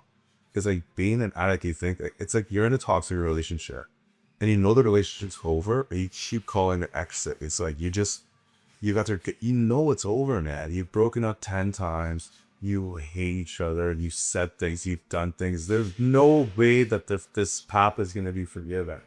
But you still call them. Yeah.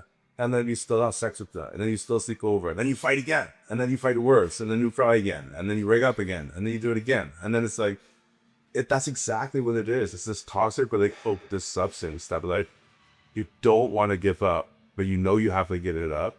And then it was like, Abigail was like the wife of my dreams after breaking up with the most toxic girl of my life. And I was like, damn, I know that when I leave this relationship with the drug, I know that the next relationship I'm going to be in is for the rest of my life. And that commitment was scary, you know, even from just a normal standpoint. Like when my last boyfriend broke up and I met Melissa, one of the scariest things about being Melissa and one of the most problematic things was like, I knew she was going to be the one from the main moment I met her, which did her disservice and me, but us with us, because it happened too fast. Like, one of them met dude and one of them started, and no, again, I had no time for myself. So that was like what kind of dragged into the start of my relationship with Melissa. It was like, damn, now it's like I'm doing this woman a disservice because I still have this previous addiction that I'm not fully rid of yet. Which is the same thing as you go to Ivy, you do this trip, you come back home, you're not fully healed.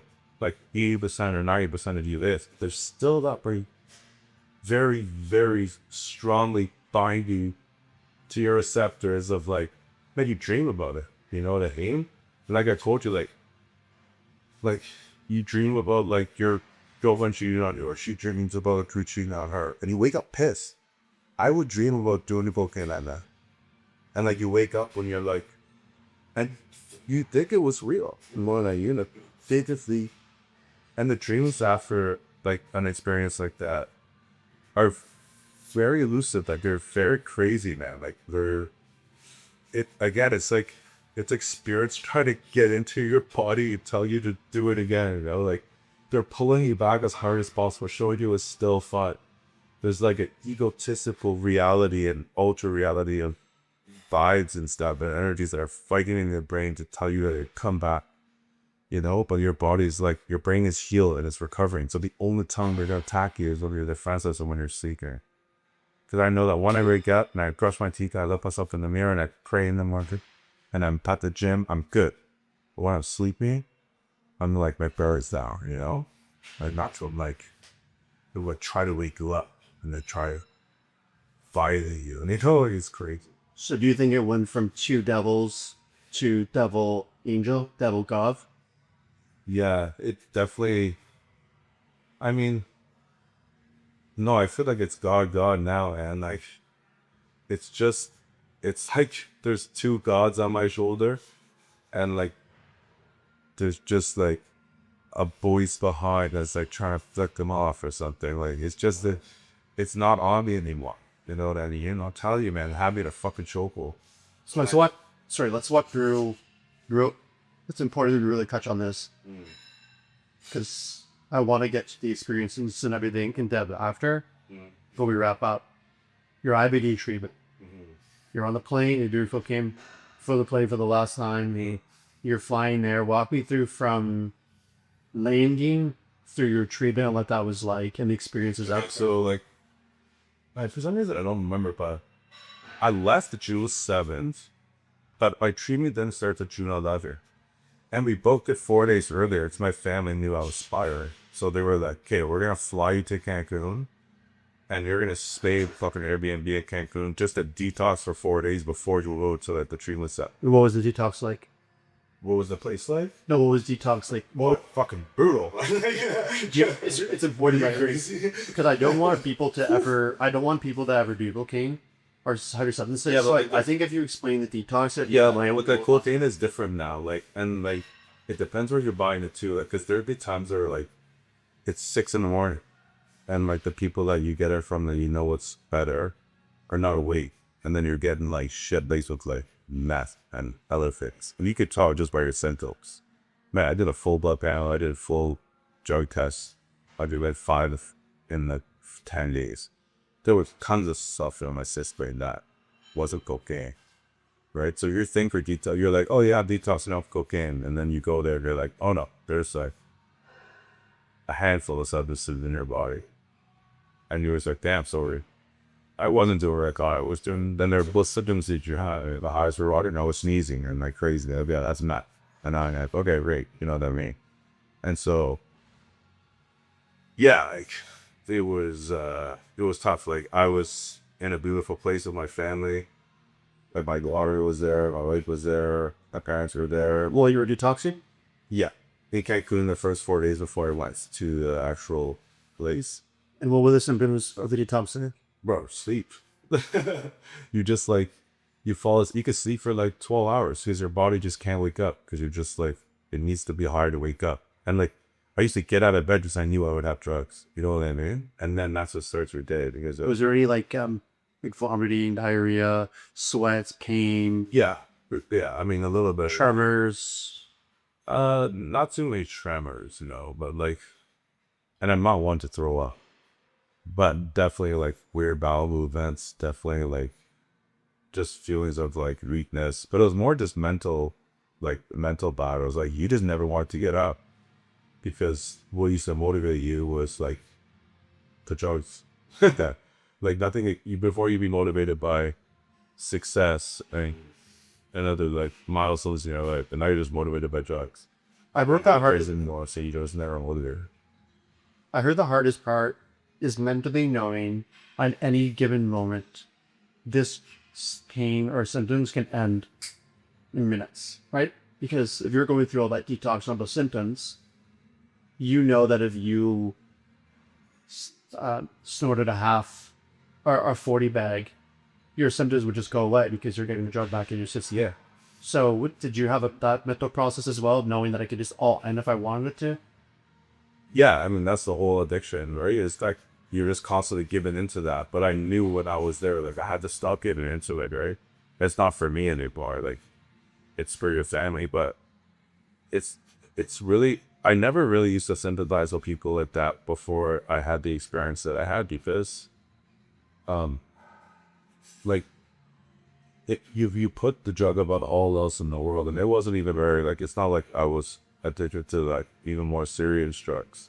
Like a lot of people that were there at the beyond benefit I was at were like you're like, it's so easy to say from the outside, oh, you have a family, I'll stop. Like my parents are so old school, like you have a daughter and I'll just stop. It's not simplified like that. So that's why the last topic we're talking on, we're oversimplifying things too. Because there obviously is like a medicinal opinion at this highest thing that I'm not experienced enough or knowledgeable enough from the subject to really like develop a full understanding of it. I have my base understanding, I have my core beliefs, and those are always gonna override.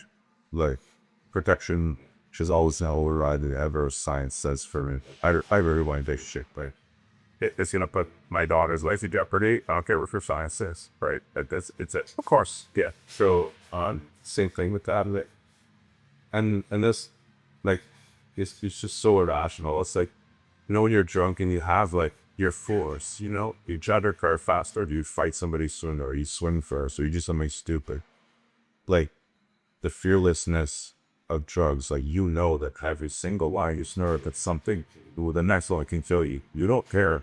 You're still taking it over the fear of like, or the probability. You're gonna take that chance every single time.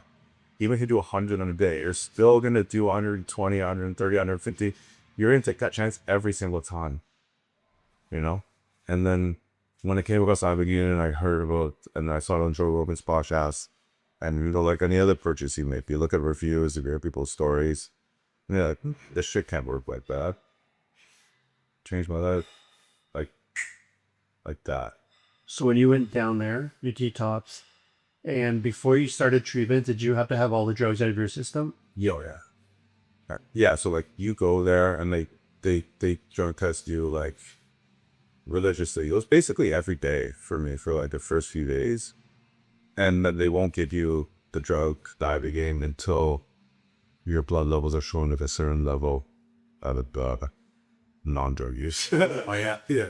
So what was the first day like for your ibogaine treatment ceremony? Bro, terrible. Like you're in this place, like it's like over last year. Pitch it off, and I know. Sorry, I know it's annoying, but it's before you title this room, like before that. So, do you go into like a big room? Is there a shaman? Is there a doctor? What is ibogaine? Is it a Well, no. So like injection? Is it the juice? So I went to this place called Beyond US in Cancun. So it's a bunch of American doctors. It's actually owned by this Jewish guy that I think he came from Florida. Yeah, and he opened up this thing in Mexico, and in Cancun, he built this beautiful resort. And everyone's there for like, kind of not a serious addiction, it was like a week or two. I was there for 2. But like, there's people showing up every day. So like, you could be showing up, but somebody could be leaving. So you're like on two polar opposite ends of the spectrum. So like, you're walking into this building, everyone's like eating breakfast and shit. It's like 8 o'clock in the morning. You're like on a big ass come down. You feel terrible. You hate your life. You don't want to be there. You don't want to meet any people. You don't want to talk. You don't want to drink water. You don't want to eat food. They're eating the healthiest foods and detox species and all this shit. And these people are on like the highest high of life because like they just did their dose and they just think their life is perfect and everything around them is perfect, which it is. But then they're meeting you. And then, like, they have this positive aura and energy about them. They're like, yo, we're gonna love this place. And they're like, bro, I fucking hate you there. You know what I mean? Like, they take your soul, and you're just like, you don't know anybody. And they have to meet people. You're just not in a social state. You know what I mean? Like, it's tough to explain. Like, you're exhausted mentally, physically. You're weak. You have it in a million days. You're detoxing. You're like, what's it called? Where you're like rebounding, kind of like, you're like, and then we meet all these people. And the first couple of days were kind of hard, like I said, because everyone's at a different point, which was one thing I would say, like, maybe they should do differently. Is like everybody should arrive on the same day and leave on the same day. There's like not constantly like a constant like mix of people that are all in different stages in their recovery, because that was kind of hard. And that's what I'll touch about too, is like, by like, I think I was there for 14 days or 17. Something like that. I didn't do my first dose until like day 10 when I was allowed. And then new people are coming. Then you're that person. You're like, yo, this is the best place in the world. But then, and they're like coming off like Suboxone and like crazy like fentanyl addictions and other low killies and stuff. And they're like, they don't want to share this in you talk, man. I'm just like a kid from Canada who was 30 years old. And they're like a 60-year-old doctor from Florida. And they're like, or grandfather, they're ex-military vets, they're ex-Navy vets, or Army vets of all types. Man, there's very, very, very rich, established people there that are like, met oil, like the guy that Make you look like you're broken. bro, like $10 to me is like 100,000 a day. Like, the 100,000 to them is like 10, but you know what I mean? Yeah. Actually, it's they're just like people that you would never think of, and we're just like, wow, you're here, you know? And they're like, yeah, no kidding, you know, I've been on this for like, 15 years. Yeah, damn, you're doing this for 1 year. And then you get to learn about all these people's experiences, and that's when it finally opens their eyes. You're like, hey, my shit must choose about that batch. You know what I mean? But, like, live in this alternate reality when you're at home, and that you're just like, oh, it's not that it's that bad, but it actually might even be too good. And you're just like, you just get comfortable or content, which is never enough. So it's just, I don't know. So it's a tough situation to explain. But then you do your flood dose. To take a couple of days to do your flood dose, say that you just kind of. What's a flood dose? It's just like the first dose of medicine they give you. And that's ibogaine? Yeah, it comes in a pill format. So ibogaine sent from the Iboga plant in like West Africa. It's like mainly used by like what's called the Breedy tribe, I believe. And because it is in the root bark of a plant, They just grind it up, put it in a dough. That's it. Sure, it's more complicated than that, but that's adjusted there. So they give you like, depending on your weight and your size, it's a handful of kills or a dozen pills or so. And you just go on this experience. Mine lasted like 11 hours and change. And then you do 2 closer doses, and then you do 5 ml DMT and AXA. The most visual one, but everyone says some people experience visuals, I experience some people experience audio, some experience sound. It doesn't all come back to you right away. It's like a dream, you know? Like, sometimes you remember a week later, like, damn, that really happened, or like, you know what I mean? And sometimes it's like the spirits and things on like talking to your soul and doing work that you can't even recognize at first. Because like when I came out of that room, like you're exhausted, and then the next day you wake up and like the world is a totally different place. It's like you're a baby again, and like every interaction is your first one, but you still have the experience of knowing how to positively react. It's like you're 30, but your brain is like 10. So like you still have the experience of a 30-year-old, but you have a fresh slate to be like, okay, this person pissed me off. Accept it before you react, embrace it, and speak about it instead of being like, yo, fuck you. You know what I mean? And that's what I would have done before. But now I'm like, you know what? I don't know it's Chris's point there. This might be an irrational thought or action on his end. So quit taking full for it. Some of the ruin my day, some of make my day. We talk about it after. It's like a mistake that I made as a business owner, like a million times, is my phone. I'll get a text message, like we all have, that run me the long way. And you're like, Joe, fuck. And you're driving and you're sending this message back and you're like, damn, I shouldn't have said that. You know what I mean? Like I was a little bit abrasive, a little bit aggressive, whatever. Now I'll like read it and be like, you know what? I'm going to answer that tomorrow. You know what I mean? Or even an hour later, I'll do tomorrow. But let my like emotions subside. Let me think about this from a clear point of view, from a logical, rational point of view, and then I'll reply. And I think all of my relationships when I'm better, and my business will be better, I'll have just practiced from the start too. But I did it. And that was an experience I never forgot, right? Which is normal. Like I wasn't returned to guys who respond right away. So that was the same thing that like would happen in my brain after, like, you know, someone would say something or do something, positive or negative, and I don't want to have to react to it right away, or I would erase it right away, or I was be more positive, you know, right away. Some more emotional regularity. Some regulation, yeah, for sure. And then on top of that, like, just more so like enjoying all the positives that we don't take for granted of life. Like, the weather is nice, the sun's up, there's not a lot of wind, could find a lot of people, it's a beautiful food, it's a beautiful street, it's a beautiful, you know, like, we all look down all the time. Now we're always on our phones all the time. You know what I mean? But no one looks up like we talked about the other day. Well, my friend was like our son, because an opioid addict, and near the end he was smoking fentanyl every day. Yeah. And he said that, and he was through recovery and starting to feel a lot better. One of the aha moments for him is that he was listening to a song, and it made me feel happy. Yeah, so it's good that you mentioned that. Like, there was fentanyl in my system too, which is crazy. I banned everywhere. I thought I touched it, but somehow I did. But there was this one song that played during my flood dose, and like my flood dose was 11 hours long. Boy, you like wear a mask and you wear a headset, and you could play music or not. You're like hooked up to, like, you're in Austin. You're like hooked up to all these monitors. They're posting your heart rate, and you're in fucking La La Land, bro. And you're at another thing. And there was this one song by Mary Isis, and it's called The Pono Ono, and it's actually an Indian mantra. That means like, I might butcher this, but it means thank you and love you. Please forgive me, I forgive you. And it was like this woman singing the song, raw play it, and like I had it on Spotify now, and I was like dying for that song. I couldn't even move. And I was dying for that song to play it, because when she sang it to me, it was like me forgiving myself for being that. And like that's what I struggled with so much, of being I'm such a perfectionist. I'm such a hardworking person. And I try so hard to make my dad and my mom and everyone around me proud, that like I couldn't forgive myself for the stupidity of what I did. You know what I mean? So when you should chuck those emotions, the more stupidity, which makes no fucking sense. You know what I mean? But that was the way your brain was wired. right? And then when this lady sang the song, he's out doing that flood, is like, yo, this lady just fucking killed it. You know what I mean? And it's like, and I listen to it all the time now. Like, and I make sure you can do whatever you want to do. Yeah, for sure, video, not mine. But when I'm posting edits and yeah, assortments, I'll make sure that that gets included. yeah. So it's this one right here. It's just like mantra, but I'm pretty sure it's Indian. Or it's like an Indian mantra. She might not be shit, but it's an Indian mantra. So I think they say Aporo,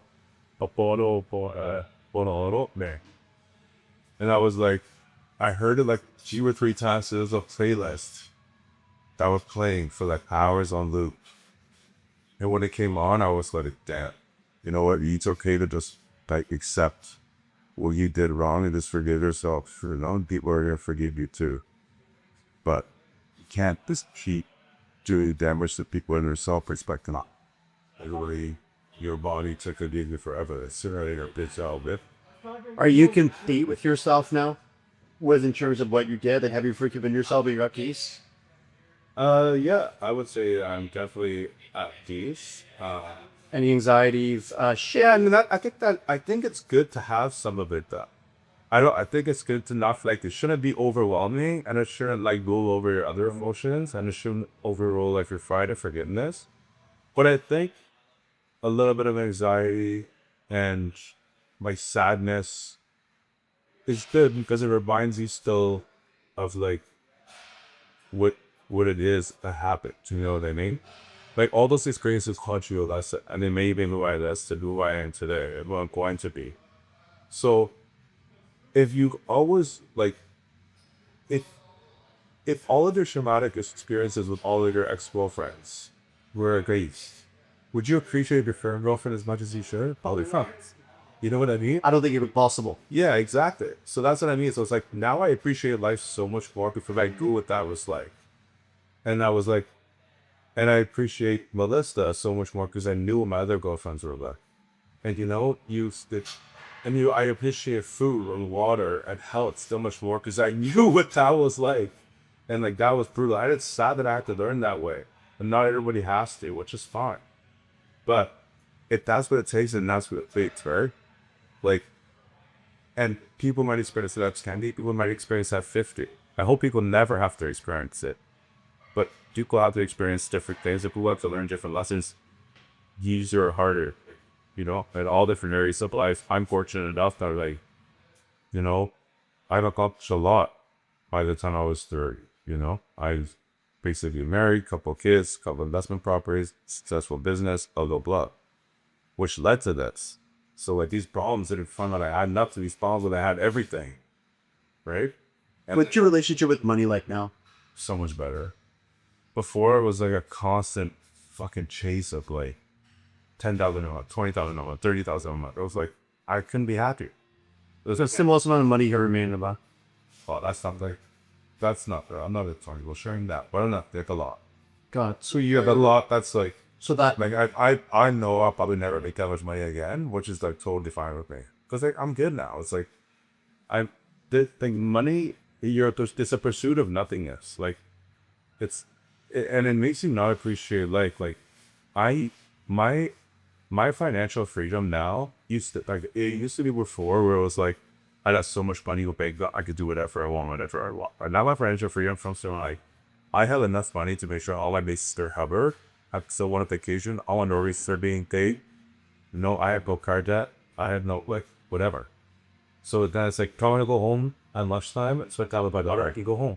That's my true freedom. That's true freedom. Or it's like, yo, you know what? Today, I don't have to show up to the gym at 7. I show up at 9, and I can have breakfast with my daughter at home. And it's like, you know what? I don't want to work till 6 p.m. I could leave at 3:30 and go take her to swimming. Like, that's true freedom. Like, before, I was making way more money. And they get that's subjective for the person. Like way more money, maybe a Costco, it would be $20,000. Statue Birdie is different. To me, it was more. But I wasn't getting those experiences. Like I told you the other day, like there would be days where I would leave at 6 a.m. But the last thing that I wanted to touch on was like there was days that I would wake up at 4:30, I'd be out to gym at 6 a.m. and I wouldn't come home till like 6, 7 p.m. at night. My daughter's already in the bath. You know what I mean? During bathtub at that time. Sometimes even later than that. Sometimes Melissa would already burn down. And I'm like, damn, I woke up before 30. I got home at 8 o'clock. I spent 0 minutes with her. Tomorrow morning I have to leave early. If I'm home, oh, it's 48 hours. I'm not seeing your daughter. Like, sure. And it's like trying, changing years where it's like taking your first steps, saying your first words, wearing her first color she's ever worn, making the first facial expressions, trying the first boots. And it's like, damn, that sucks. Like, I make enough money where it's like Melissa gets to stay home, which is like the most, like the biggest blessing for me. Is like no amount of money would make me want to take her out of the home. You know what I mean? Because she's raising my kid. We're together because of who she is and morally and ethically and everything. I want her to be there raising my baby. There's no amount of money that will put me in a they send her to daycare. You can give me $1 million tomorrow. Like, and I'll say, no, if that needs to I see her, or it's like, when we're 80 years old, we're going to be thinking back. So like, when I was 30 and my daughter was 2, you know, like that's the perspective that I've been changing now is like when you're 20, you want to be 20, like when you're 15, you want to be 20, when you're 20, you want to be 25, when you're 30, you want to be 40, you know, just trying to like, you know, but then if that was a point where I could reverse it, you're 50, you want to be 40, when you're 60, you want to be 50, you know, so now I'm like, this is like the point in time that I'm at where I know when I'm like 70 or 80 years old, my daughter's like 20 or 30, whatever it's going to be, or 50, whatever she's saying, 50 out of the 5, sorry. Like, she's going to be a mom. She's going to be having kids. And there's not going to be anything that I want to do more in my life that to keep back in 2026, like, with her being 2 years old.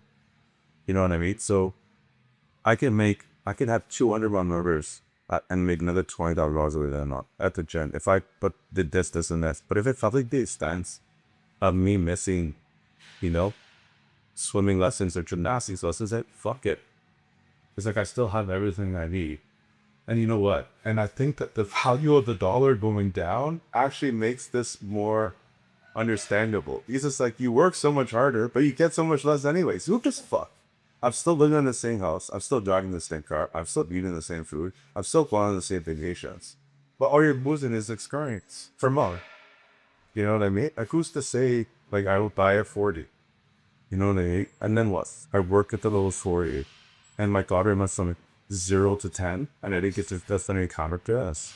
Like, I had those experiences where my dad worked with a dog, and he had to miss a cert gate or a tournament or something like that, where I had to bite myself for practice and bike over cracks. I don't want that for my pit. You know what I mean? So, like, we gotta learn to trade money for experiences sometimes. Just be helping crap with what we have. I'm happy you brought up that message instead of me.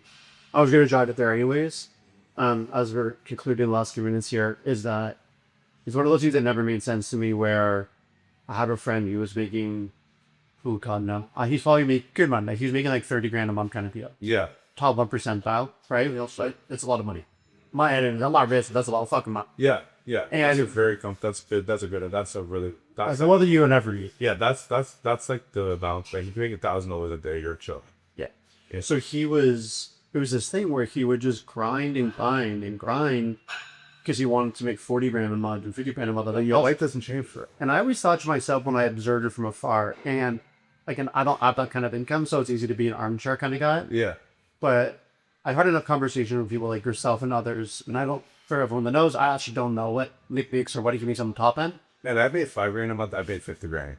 Right. But the one I'm saying is that your life doesn't change. It doesn't change. So it gets worse. So when I did talk to people that earn that kind of thing from brackets, right? Yeah.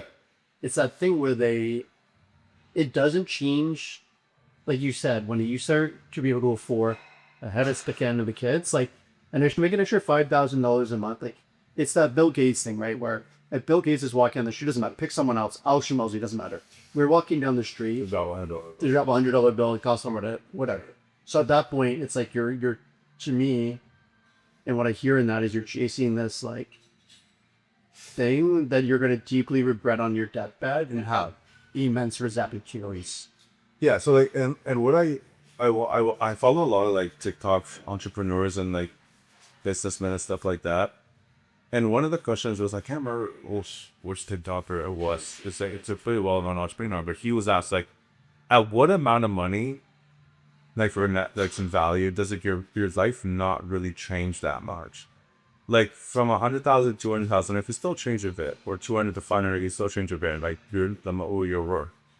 But like once you get to like 3, 4, 5 million, doesn't change that much from 5 to 10. But you can still buy everything you want to buy. You can still go on every gym you want to in a trip. Whether you live in a 3,000 square foot house or a 4,000 square, it's still a big fucking house. It only really changes then if you get to like astronomical numbers. You're like the 9 digits, you're like 100 million. So you're buying jets and like massive yachts. But those are things that I wouldn't want to be there as. It's not worth the time you invest in the infinite family. Yeah, and again, like, and then you become so numb to life that it's like, if you can, like, a safe amount for me is like my net worth is like, you know, a few million, then it's like I'm chilling. Like, Is that a figure speech or accurate? well, yeah, look, It's always here to ask you. if I buy a handful of houses and the money that I invest in the gym, yeah, easily, like, which is cool. And I'm not here to boast or brag or whatever, but that's why I'm like, hey, you know what? Like, I'm happy. Like, I've made more money than a lot of people have made in their lifetime, and which is cool. And like, I've solidified investments for the rest of my life, which is cool. But like, and to chase more into more, I would at the cost of what? Like, my sister's helper, she died at 30 years old from glioblastoma. He's missing everything. He's just dead. So if he used to say that doesn't happen to me tomorrow, right? And then him on his deathbed, he was saying the same thing. He's like, man, it's all bullshit. When he was in hospice at my sister's house, you go visit him, he's like, stop chasing shit. Stop. Live in the moment, be present. Like, if you go swimming lessons with $10,000 in your bank account, or you go swimming lessons with $13,000 because you stay at work, it doesn't make a difference. You know what I mean? Like, it doesn't make a difference. You're being, again, like, and it just, we get in this like obsession with money and status that like you're not even doing it for yourself anymore. You're doing it for the perception of others. I've driven $100,000 cars and trucks 20 times in my life. I'm driving around a 2009 Ford Ranger now. I fucking love it more than anything I've ever had. It came from my nano, and it's sentimental to me. And it's like less people look at me or would watch me, and it's cool. I had him put it down the alley before. I have 2 questions for you. Like, sorry, I'm not. You're done. No, it's just a materialistic thing that like you attach values to an author, right? And you don't want to have that. The purpose of the vehicle escape point, okay, yes, you want to drive down these cars, you want to go good or whatever, but your happiness should be like internal. It shouldn't be on external things. My stepfather, for the last half of my life growing up, was a surgeon, probably making like $500-600 a year. We would go to Starbucks down the street, and he would have like this winter hat on, and my nephew would put like a bunch of stickers on it. He would have sweatpants with like a hole in it, and it was always that thing where he probably makes way more money than everyone in here, that he doesn't actually care. He looks like a home, like literally his beard would be out of but he would look like a homeless person. Yeah. But he genuinely just didn't care because he was just with his nephew or his stepson. Oh, fuck, man. It's like, and I wondered for my dad too. I always watched my dad growing up, and I'm like, man, I know what my dad's worth, you know more or less what he makes, but he still drives a GMC Savannah, Africa. And I'm like, why don't you go drive a Denali? Why don't you go drive a high country? Why don't you go drive a sick truck? He's like, I don't care. And I never understood that when I was 16, 20, 25. I was like, what is this loser? It's like that photo of Warren Buffett beside Ludacris like 50 years ago. Exactly. And Ludacris just says all the jeans on it. He's just owner of the gym. It's like, I know people that make $60,000 a year and they drive $80,000 Mercedes. Their membership things are balancing. You know what I mean? And it's like, okay, fool. Like, yeah, you look at you driving this car. Well, you can make $30 again at all. You know what I mean? Your credit card's not still. And like, I was at that too. Like, when I was growing up, and I was started to like touch money for the first time. I was like buying Jorts, buying tracksuits, buying all this stuff. To like, but then I was like, man, like, this shit's sitting in my closet. I have 40 fucking tracksuits sitting in my closet. I air sealed them. I put them in my shed in the winter because I don't even want to fucking look at them anymore. I have shoes, bro, that are in like people's closets and sheds. I don't even know where they are anymore. Like, they're in my brother-in-law's closet. They're in my dad's closet. They're just gone. I get them away. Like, people like my tuner that could do gym, he's like, oh, bro, like, I saw a shoe there, but I gave him a pair of my Jordans, like $4. And I'm like, just gave them. So I'm like, I'd rather, like, just sit in my closet. I'd rather this kid, he need change. It was like, he was the happiest kid ever. Yeah, but the impact, like, yeah, here's the thing about that, right? Is that the impact that you get I'm just assuming, but I think I'm going to be accurate here. The impact and the emotional feelings that you get with where you are in your life now, giving those shoes away actually feels better than you find shoes. Exactly. I would say significantly better. Yeah, significantly. And that's why it's like, and then flip top people that I follow too, where it's like, this guy will go there and like just give a random person in the grocery store $1,000 or pay for their groceries or something. Like, that like changed their life. Well, there's one guy that gets his credit card and you'll stand behind people and when exactly. they'll just like, Yeah, exactly. Like, that's what I would do too. Is I'm like, man, like, I have all the clothes I could ever possibly wear. I have all the gear that I ever possibly wear. I had houses and cars and things and whatever. And like it's like, and now it's like, it's nice to give back and to give to people that I didn't wake you to in big times in the bad times. And it's nice to put a smile on their faces. Your family, you're a relative that you know that you're close with. It must feel good knowing that if they ever called you and they were like, bro, I'm having a hard time right now, you could be Yeah, it's cool. You're like, yo, I'll be, you're good. You don't play with dog. Yeah, exactly. Like, you want to be able to help people. You know, like, my dad did that for me a million times. When I was down in the dumps, like, growing up, getting arrested, one of the drunk tanks, didn't charge this shit. She helped me out so many fucking facts. And that didn't make him happy, but I'm sure he was happy at the fact that he was at least able to help it fit, you know? And I would do the same thing for my daughter and my son in a heartbeat, right? As most people would. And it feels good to be able to do that. But again, like, now my level of content when it comes to materialistic things, and again, it's like a little bit of a laugher per. So like, let's say like the y-axis is like how much you show off, and then the x-axis is like how much money you make. It's like, let's say the scale is from like 0 to 500,000. It's like that first 100 grand that you're making a year, that's like, it's exponential how much more you show off. And then when you get to like 2, 3, 4, 5, it goes down. Because you're like, you know what? Fuck it. Like, I know what I have. And it's like, I don't need to flaunt it. And it's like, I don't need to like buy to watch or buy your bullshit. I actually want to be less under the radar. Like, less on the radar. Like, I'd rather like not be like showing off and like looking at my watch or looking at my shoes or looking at the full hat, like whatever. You don't want to be the, a Shigma would say. You don't want to be the music producers all up in their videos trying to get attention for the rappers. And like, those are the brokest people. So what advice would you give to the members here when it comes to their pursuits on chasing status and wealth for... Well, I think so. Chasing wealth is with your social media. No, that doesn't matter at all. Sorry, just because there's a lot of people that... I'll get rephrase it back. And again, those people that show like they're not, with all due respect, the people that are not in the business is this way. The people that are like, if you're coaching people how to make money, or you're coaching people how to run a business in the same field of the business that you run, you're not making any money. You're not making real money. Like, no framer is going out to teach people how to frame to further saturate their market. No online coach is going to coach coaches how to coach to further saturate their market and drive their price down. Nobody's doing that. But in the online space, it's like the Andrew Cates of the world. These guys are coaching kids to coach. Other people could be life coaches. Like, it's a total, like, it makes no sense. Any other business space in the whole world, nobody does this. Imagine a Wall Street investor that was making crazy money, was teaching other people, like Forex traders, are teaching other people how to be Forex traders. Why would you want more competition?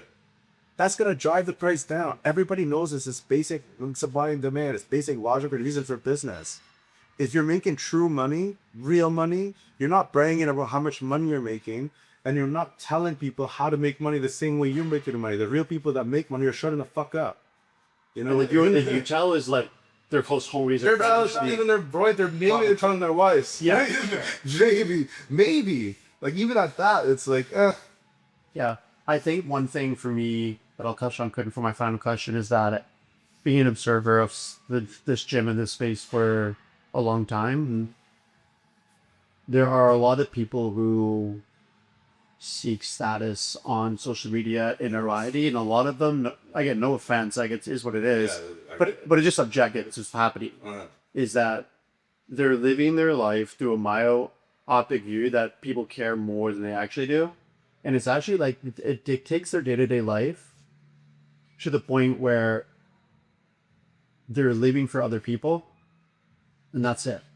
We're going to that restaurant to be able to record something to post online, living for other people. But I feel flipping because they're highly insecure. And most of those, when we're gonna, Yeah. there are a small subset of those people that, yes, they will make a lot of money off streaming, but 99% of them, Fuck more than that.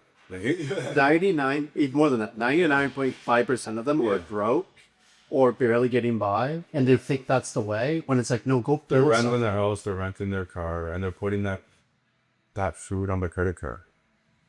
And it's like they're doing it for the status and the looks and the likes and the replies and the VMs, so they need that attention.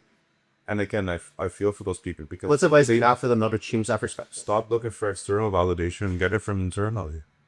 Like in real substance in life. Like humans are social creatures. Like and again, like women are being driven away from being motherly and men are being driven away from being protectors and providers. Because naturally, that's what we are. We're animals. Look at every animal species in the world. They operate the same way. And now we have a vast amount of people that never want to be parents because they want to be career driven and want to be boss stitches. They want to be men that, that just have sex with very young girls and have no real responsibility and have spare those unit shoes. Right? But with when you're 40 and you're past it, when you're 50, what do you gotta do? You know what I mean? And that's when that's when it's not supposed to hit a lot of people when they're nearly like, okay, everyone's like, all these girls are hot and whatever. They are high in the sexual marketplace at 20, 25, 30, whatever. But when you're past it and you're replaced by the other new 20s, only by the oldest girls, and you're 40 plus, like, are you going to be happy? When you're working a job, that has a good career, a good pension, where you're living by yourself and you're with cats or a dog or whatever, and you're by yourself, are you truly going to be happy? And again, just like we said that our brains change a lot from 15 to 25, or from 25 to 35, it's going to change from 20 to 42. Yeah, that's there too. Like, what you want at 20 is not going to be what you want at 40. So you think you want this life at 40, but when you get to 40, you're like, damn, I was lied to. And that too.